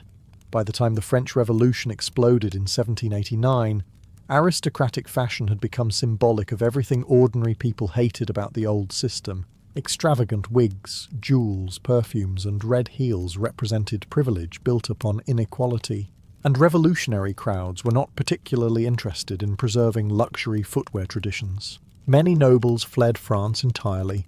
Others lost titles, estates, or heads. Versailles itself transformed from the centre of royal glamour into a reminder of excess gone catastrophically wrong. The red heels disappeared with them. Not overnight, of course. Fashion always changes slowly. But after the revolution, openly dressing like an ornamental peacock funded by peasant taxes became politically dangerous. Strange how quickly trends die when people start building guillotines nearby. And somewhere beneath all the chaos sat an uncomfortable truth. The heels had never really been about beauty. They were about power, which meant once the power vanished, the fashion followed it directly into history's closet. Once aristocratic men abandoned high heels, women inherited them completely. Fashion has always worked this way. One group suddenly decides something is embarrassing, and another group immediately gets stuck explaining it for the next 300 years. By the late 18th century, European men had begun dressing more plainly. Dark coats replaced bright silks. Simpler shoes replaced ornate heels. Masculinity itself was being redesigned around ideas of seriousness, restraint, and practicality, at least publicly. Privately, rich men still enjoyed ridiculous luxury. They simply preferred pretending otherwise now. Women's fashion, however, moved in the opposite direction. As men simplified their appearance, women became the primary carriers of decorative fashion. Heels survived because they still symbolized elegance, wealth, and status. But now society increasingly associated those qualities with femininity instead of aristocratic masculinity, which was historically very strange. For generations, kings and noblemen had worn heels proudly without anyone questioning it. Then suddenly, the exact same shoes became women's fashion, as though Europe collectively suffered a memory problem. The transformation happened gradually. Women's heels became narrower, taller, and less practical than the old riding heels worn by aristocratic men. Designers emphasized posture and movement. High heels altered the shape of the body, changing how women walked and stood. Fashion magazines and portrait artists celebrated these effects endlessly, because humanity apparently never tires of inventing uncomfortable ways to impress strangers. Meanwhile, practical shoes remained associated with work, and work naturally remained unfashionable. By the 19th century, heels had become firmly tied to femininity, beauty, and social status. Wealthy women wore delicate heels to balls, salons, theatres, and royal gatherings, while servants and labourers continued wearing durable flat shoes, designed for surviving actual reality. The class symbolism never disappeared. It simply changed audience. A woman wearing expensive heels demonstrated she belonged to a world where physical labour was unnecessary. Just like noblemen centuries earlier, the message remained, "I am important enough that discomfort itself becomes fashionable." And honestly, the shoes were uncomfortable. Victorian doctors frequently complained about tight corsets and dangerous footwear damaging women's health. But fashion rarely listens to doctors. If it did, half of human history would have dressed like tired fishermen. The irony is that most people today have no idea heels were originally masculine aristocratic fashion. Modern culture treats the idea of kings wearing red heels as bizarre, almost comedic.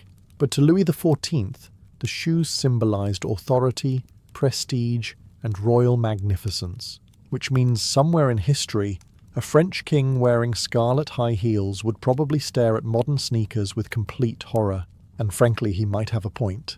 By the 19th century, Europe's kings no longer dressed like jeweled theatre props. The age of red heels, towering wigs, silk stockings, and lace-covered noblemen had faded into memory. Monarchs still loved luxury, of course. Human beings do not suddenly become humble because history changes centuries. But rulers now wanted to appear disciplined, military, and serious, not like decorative parrots wandering through marble hallways. The French Revolution had terrified Europe's aristocracy permanently. Watching a monarchy collapse beneath public anger tends to create strong emotional memories. Nobles across the continent suddenly realized something horrifying. Ordinary people had eyes, and those eyes had been staring at powdered wigs and red heels for generations, thinking, "These people look ridiculous." So royal fashion adapted. Kings began wearing military uniforms more often instead of extravagant court clothing. Dark coats replaced embroidered silks. Boots replaced delicate heels. Simplicity itself became fashionable among powerful men because it projected control, discipline, and rationality, at least on the surface. Underneath, the obsession with status remained exactly the same. The rich simply changed costumes. Instead of competing over heels and lace, elite men now competed through tailored suits, expensive fabrics, military decorations, watches, and private clubs. Vanity survived perfectly. It merely learned to disguise itself as seriousness. A very European solution? Portraits from earlier centuries suddenly looked absurd to newer generations. 18th century kings posed with curled wigs, silk ribbons, and bright red heels extended proudly toward the viewer. 19th century rulers looked at those paintings the way modern people look at old family photos featuring questionable hairstyles and emotional confidence, with deep discomfort. And yet, despite changing fashions, royal courts never fully abandoned spectacle. Ceremonies remained elaborate. Crowns still glittered. Thrones still existed for no practical reason whatsoever. Even as Europe industrialized and modernized, monarchies clung tightly to ritual, because ritual created mystique, and mystique helped justify power. That was always the real purpose behind the heels. Not beauty, not comfort, not even fashion itself. The red heels existed to separate rulers from ordinary humanity. Every uncomfortable step across polished palace floors reminded everyone watching that kings belonged to a different world entirely. A world of privilege so extreme that practicality became irrelevant. But history slowly destroyed that illusion. Revolutions spread. Democracies expanded. Aristocratic power weakened. The old courts lost much of their authority, and with it vanished the need for men to dress like living chandeliers. Still, the portraits survived. Even today, museums across Europe display paintings of kings standing proudly in silk stockings and red heels worth more than a peasant earned in years. And honestly, the confidence is remarkable. Imagine ruling an empire while dressed like the final boss of luxury curtains. Today, the red heels survive mostly in museums, behind glass cases under soft lighting, preserved like strange little artifacts from a civilization that briefly lost its mind in extremely expensive ways. Tourists stare at them and laugh. The shoes look tiny, fragile, decorative, almost theatrical. Modern audiences struggle to imagine powerful kings wearing them seriously because history tends to flatten the past into stereotypes. We imagine rulers as grim men in armor or dark uniforms, not glittering aristocrats balancing carefully across palace floors in scarlet heels. But the shoes mattered. They represented an entire world, a world where status determined everything, where kings believed power should look magnificent, where noblemen spent fortunes on fashion because appearing wealthy was sometimes more important than actually being competent, and where red heels quietly told everyone around you, "I belong above ordinary people." That message lasted for centuries, Even after the heels disappeared from men's fashion, their meaning survived. Modern luxury brands still sell status through clothing. Celebrities still wear impractical outfits to display wealth. Politicians still carefully manage appearances because image influences authority. Human beings remain deeply vulnerable to spectacle. We simply replaced Versailles with social media. Honestly, Louis XIV would have adapted frighteningly well to Instagram. The most fascinating part is how quickly society rewrites fashion history. Today, high heels are treated almost entirely as women's fashion, while many people would consider them unmanly on men. Yet for generations, Europe's most powerful kings, generals, and aristocrats wore heels proudly without hesitation. Masculinity changed, fashion changed, power changed, but confidence never did, because the men wearing those heels never doubted themselves for a second. They walked through golden halls surrounded by servants, music, perfume, chandeliers, and terrified nobles, completely convinced history revolved around them personally. And for a while it actually did. Then came revolutions, economic collapse, modern politics, industrial society, the slow death of aristocratic Europe. The red heels faded away alongside the old royal courts that created them. What once symbolized ultimate authority eventually became costume material for period dramas and museum exhibits. But the portraits remain. Louis XIV still stands frozen forever in silk stockings and brilliant red heels, staring confidently from gilded frames with the expression of a man absolutely certain future generations will admire him. Instead, future generations mostly ask why Europe's most powerful men dressed like fashionable vampires attending a wedding, which honestly feels a little unfair, because beneath all the vanity, the heels reveal something timeless about human civilization. People will always use fashion to display power. Some eras simply do it with more lace. Genghis Khan did not raise his daughters in marble palaces surrounded by servants carrying grapes and gossip. He raised them on the Mongol steppe, which was essentially an endless ocean of grass where winter tried to kill you personally.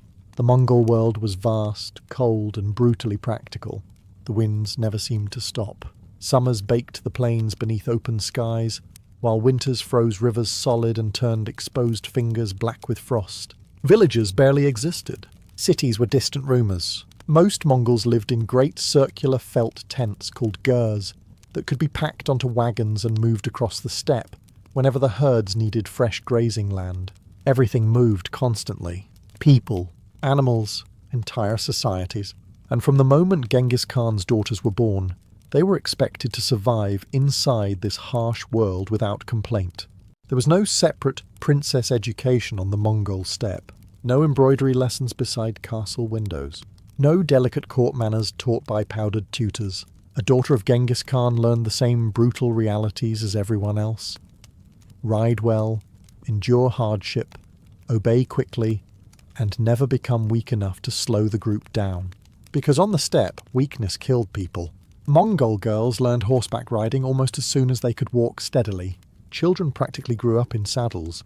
European visitors later described Mongols as looking fused to their horses, which honestly was not far from reality. Genghis Khan's daughters spent their childhood racing across open plains, herding sheep and horses, hunting small animals, and enduring weather conditions that would cause most European nobles to immediately collapse into dramatic poetry. A horse was not a luxury, it was survival itself. The daughters of Genghis also learned archery, endurance, and camp management from an early age. Mongol women carried enormous responsibility within society. While men rode off to raid or wage war, women controlled the daily functioning of camps. They managed supplies, repaired clothing, cared for livestock, prepared food, traded goods, raised children, and organized migrations across hundreds of miles of open land. Without capable women, Mongol society simply stopped functioning. And Genghis Khan understood this better than most rulers of his era. He had grown up in hardship himself. Before becoming conqueror of the largest land empire in history, he spent years surviving betrayal, hunger, tribal warfare, and near starvation. So when he raised his daughters, he did not shelter them from difficulty. He prepared them for it, because out on the steppe, surrounded by freezing winds and rival tribes, survival belonged to the people who adapted fastest. And the daughters of Genghis Khan were raised to adapt to absolutely everything. Childhood on the Mongol steppe was not gentle, especially if your father planned to conquer half the known world. The daughters of Genghis Khan grew up inside a society where survival skills mattered more than luxury, and where children were expected to become useful very quickly. Nobody cared if you were tired. The herds still needed moving. The horses still needed tending. The freezing wind still tore across the plains like it had a personal grudge against humanity. And somewhere nearby, a goat was probably escaping again. From an early age, Mongol girls learned how to ride for hours without rest. They practiced controlling horses across rough terrain while carrying supplies, weapons, or younger siblings. Riding was not treated as some noble pastime the way European aristocrats viewed hunting. It was daily life. Fall off your horse too often, and you risked slowing down an entire migration. The steppe had little patience for incompetence. The daughters of Genghis also learned how to survive harsh winters, locate water, manage livestock, and navigate enormous stretches of open land where landmarks barely existed.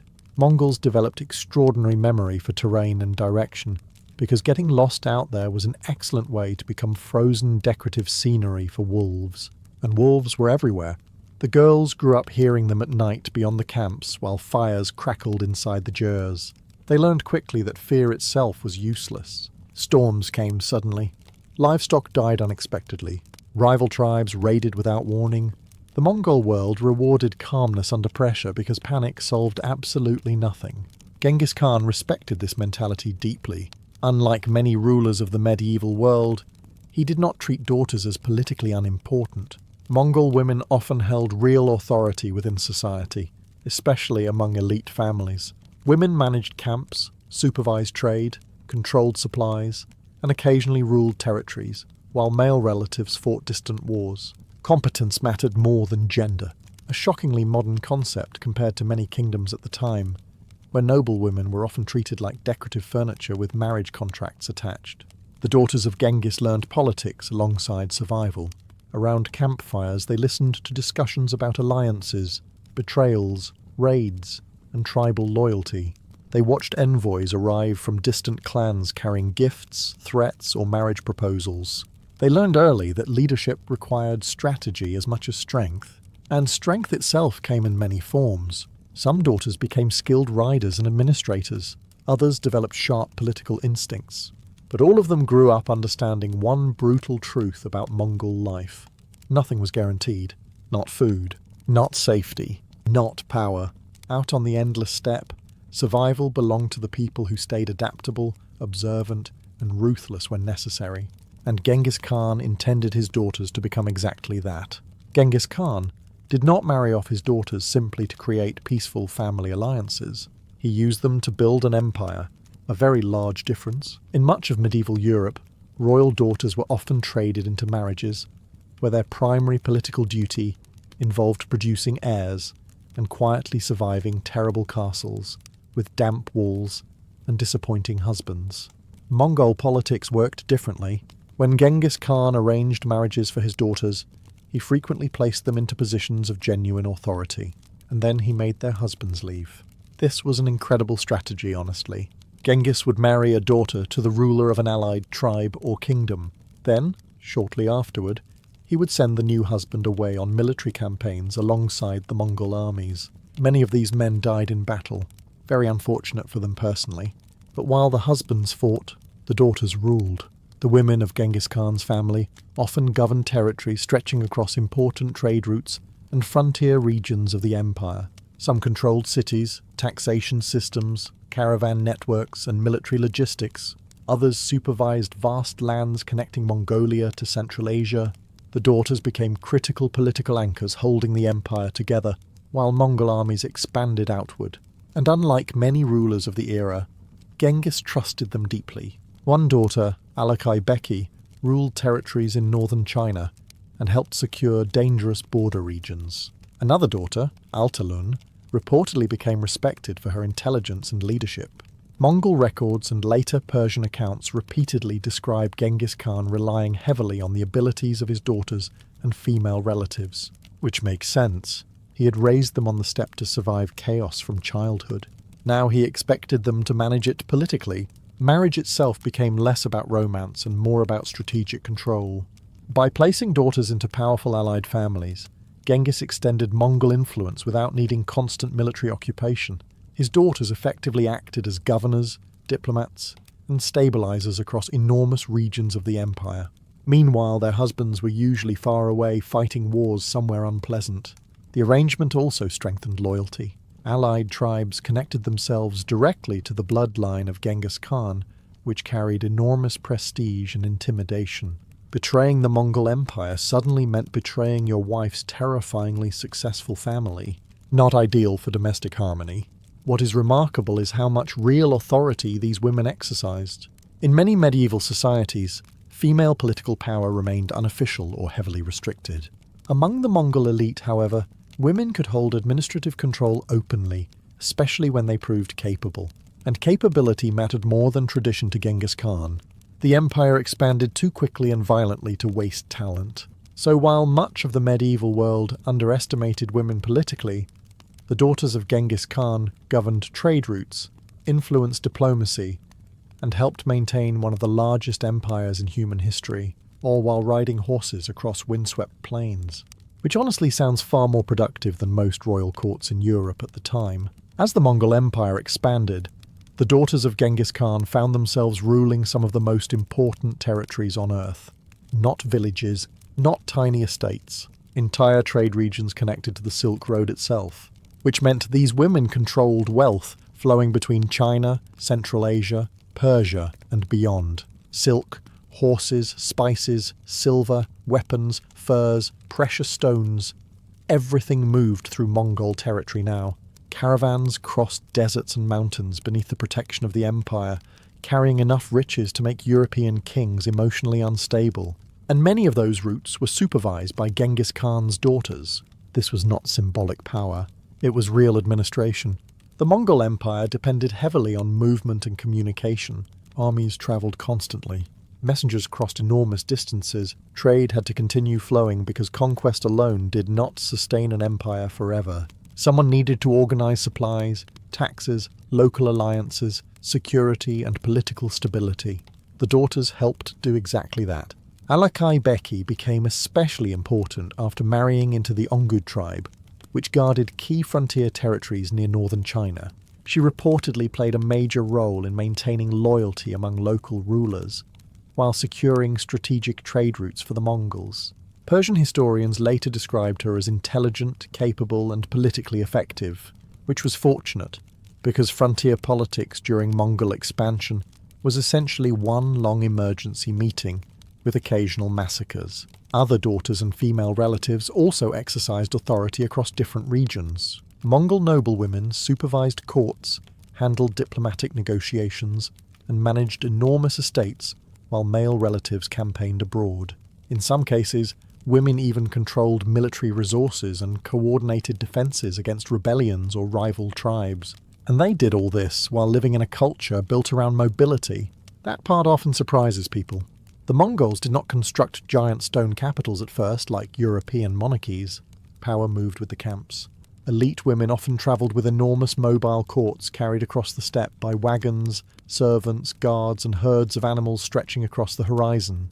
Imagine governing international trade while living inside a moving tent city. Honestly, more efficient than some modern bureaucracies. Foreign visitors frequently noticed how much authority Mongol women possessed compared to women in many other medieval societies. European travellers especially seemed slightly shocked that Mongol women rode horses confidently, spoke openly in political settings, and exercised visible control over economic affairs. Meanwhile, back in Europe, some queens still required male permission to sign documents. The daughters of Genghis Khan represented something the empire valued deeply: competence. If someone could govern territory effectively, maintain loyalty, and protect trade routes, the Mongols cared far less about whether that person was male or female. Results mattered, and on the cold steppe, results were often the only thing standing between empire and disaster. The daughters of Genghis Khan were not raised to hide behind walls, while men handled warfare. They grew up beside it. War surrounded the Mongol world constantly. Tribal rivalries, raids, revenge killings, shifting alliances. The steppe was rarely peaceful for long. Children heard stories of ambushes and battles around campfires the way other societies discussed weather. Horses were always ready. Weapons stayed close. And every family understood that survival sometimes depended on moving quickly and fighting harder than the people attacking you. The daughters of Genghis learned this early. They rode across enormous distances alongside migrating camps and military movements, watching the machinery of conquest unfold in real time. Mongol warfare relied on speed, discipline and endurance more than massive castles or heavily armoured knights. Armies could travel astonishing distances in days, living off herds and carrying minimal supplies, which meant everyone needed toughness, including elite women. Mongol girls learned archery from horseback, hunting skills, and how to remain calm during chaos. Even if they did not fight directly in major battles, they understood military life intimately because warfare shaped the entire empire around them. And honestly, there was not much separation between civilian life and military life anyway. A Mongol camp could transform into a moving war machine very quickly. Women also played critical logistical roles during campaigns. They managed supplies, maintained camps, cared for animals, prepared food, repaired clothing and equipment, and organised migrations behind advancing armies. An empire crossing Asia on horseback required staggering coordination, and much of that daily organisation depended on women. Without them, Mongol campaigns collapsed into starving confusion remarkably fast. The daughters of Genghis watched their father build military loyalty carefully. Merit mattered deeply within the Mongol system. Brave commanders could rise through the ranks regardless of noble birth, while cowards lost respect quickly. Genghis valued discipline above almost everything else. Orders had to be obeyed immediately because hesitation during steppe warfare usually ended with arrows in your chest. A very motivating management style.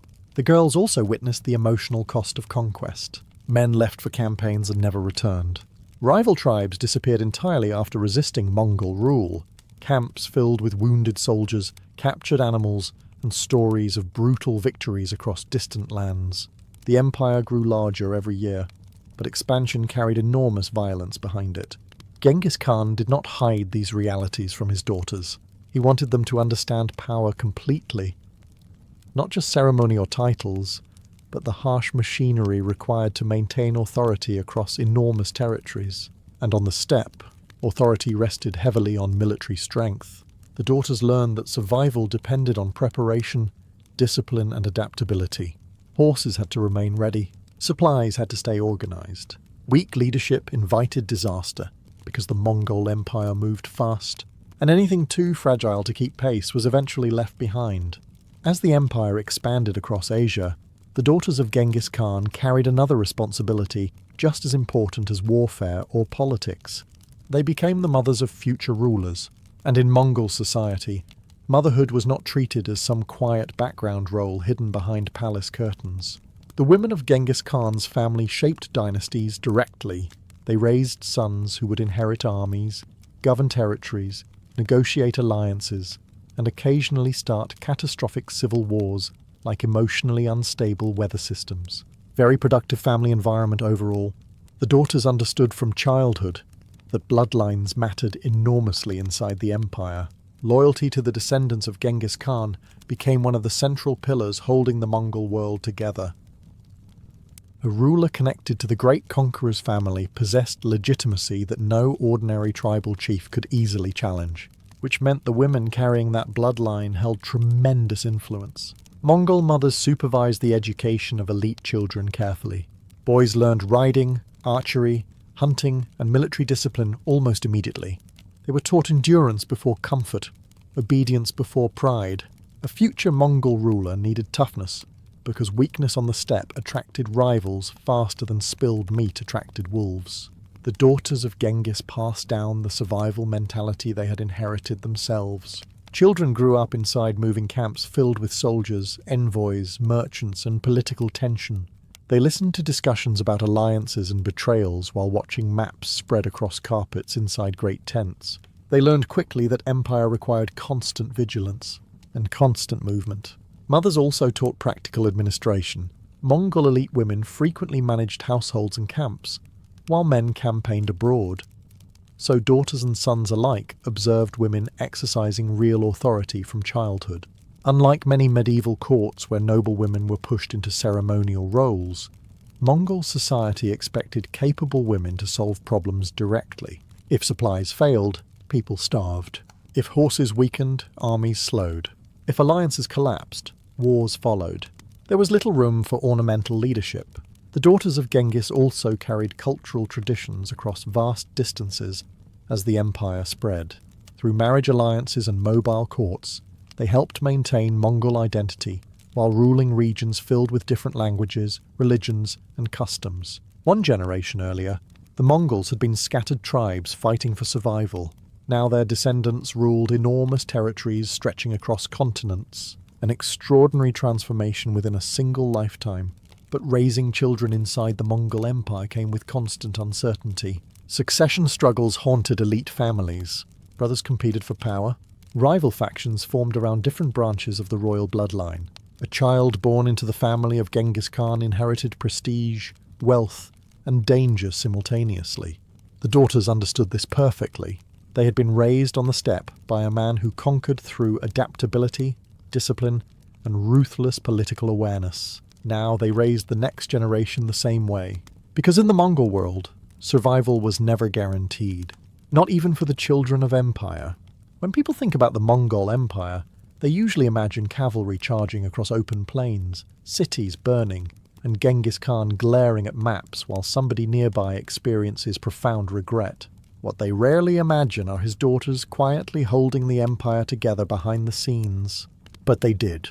As Mongol armies pushed deeper into Asia and beyond, the empire became too enormous for one man to control directly.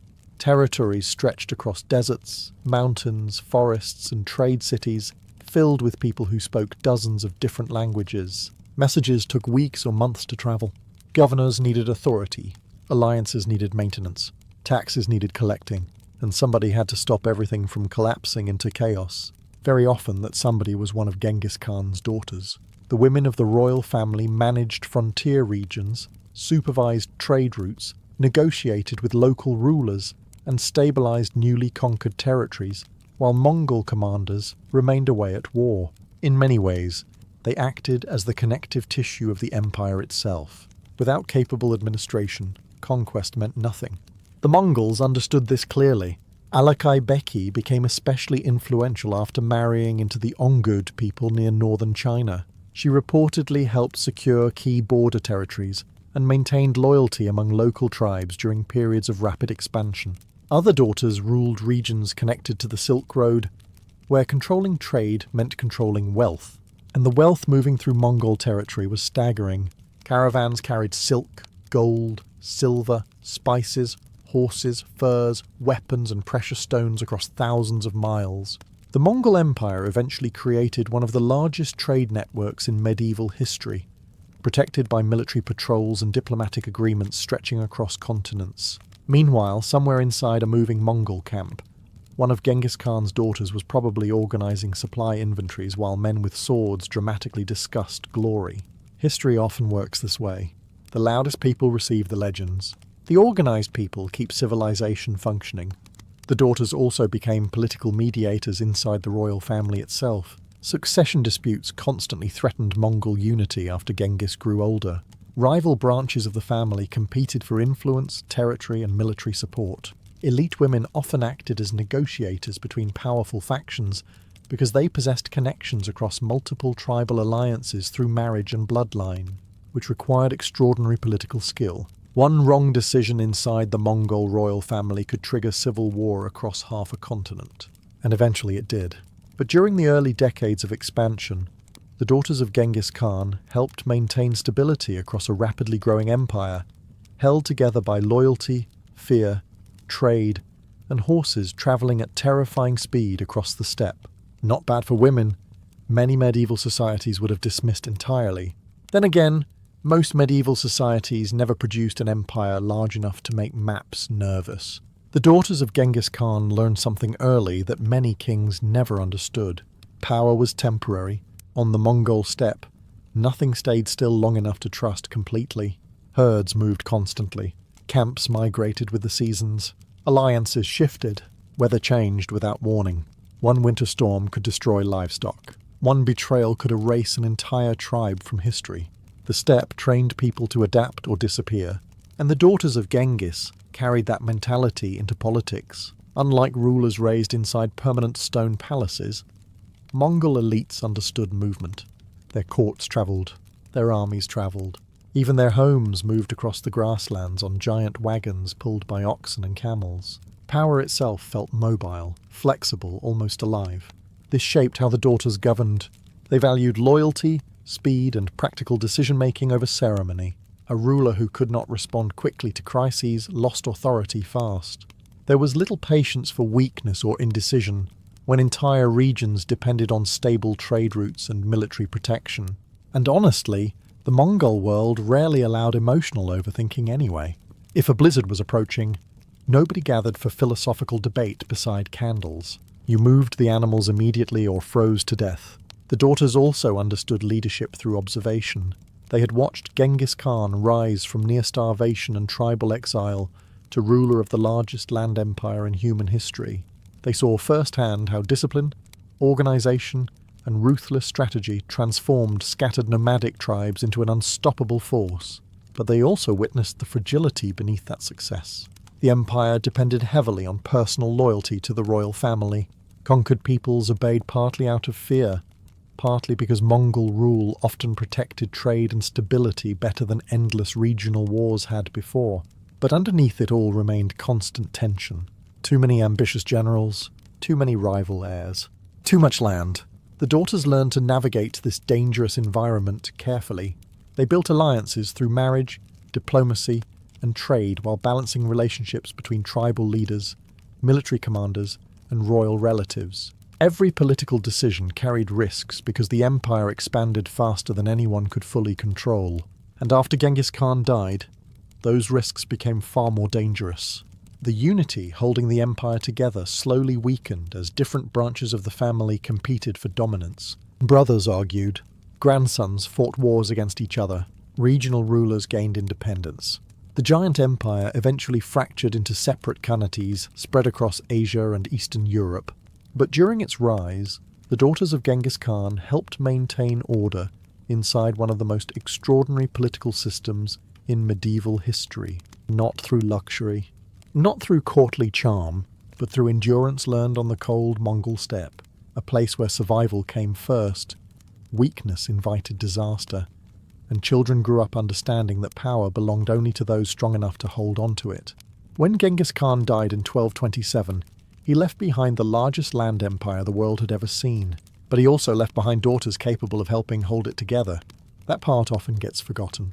History tends to focus on the men charging into battle, while quietly ignoring the people managing everything afterward. Chroniclers loved describing sieges, massacres, and conquering armies. Much less attention went toward the women organizing trade, stabilizing alliances, governing territories, and preventing the empire from collapsing every other Tuesday. Which is unfortunate, because the daughters of Genghis Khan were extraordinary political figures. For decades after their father's death, Mongol royal women continued exercising major influence across Asia.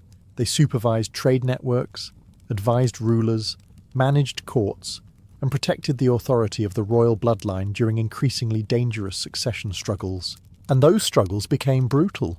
As the empire expanded further, different branches of Genghis Khan's descendants fought constantly over power. Rival Khans competed for territory and loyalty, while generals carved out influence across distant regions. The unity created by Genghis slowly fractured beneath ambition and geography. Very common empire problem. Too much land, too many relatives, not enough trust.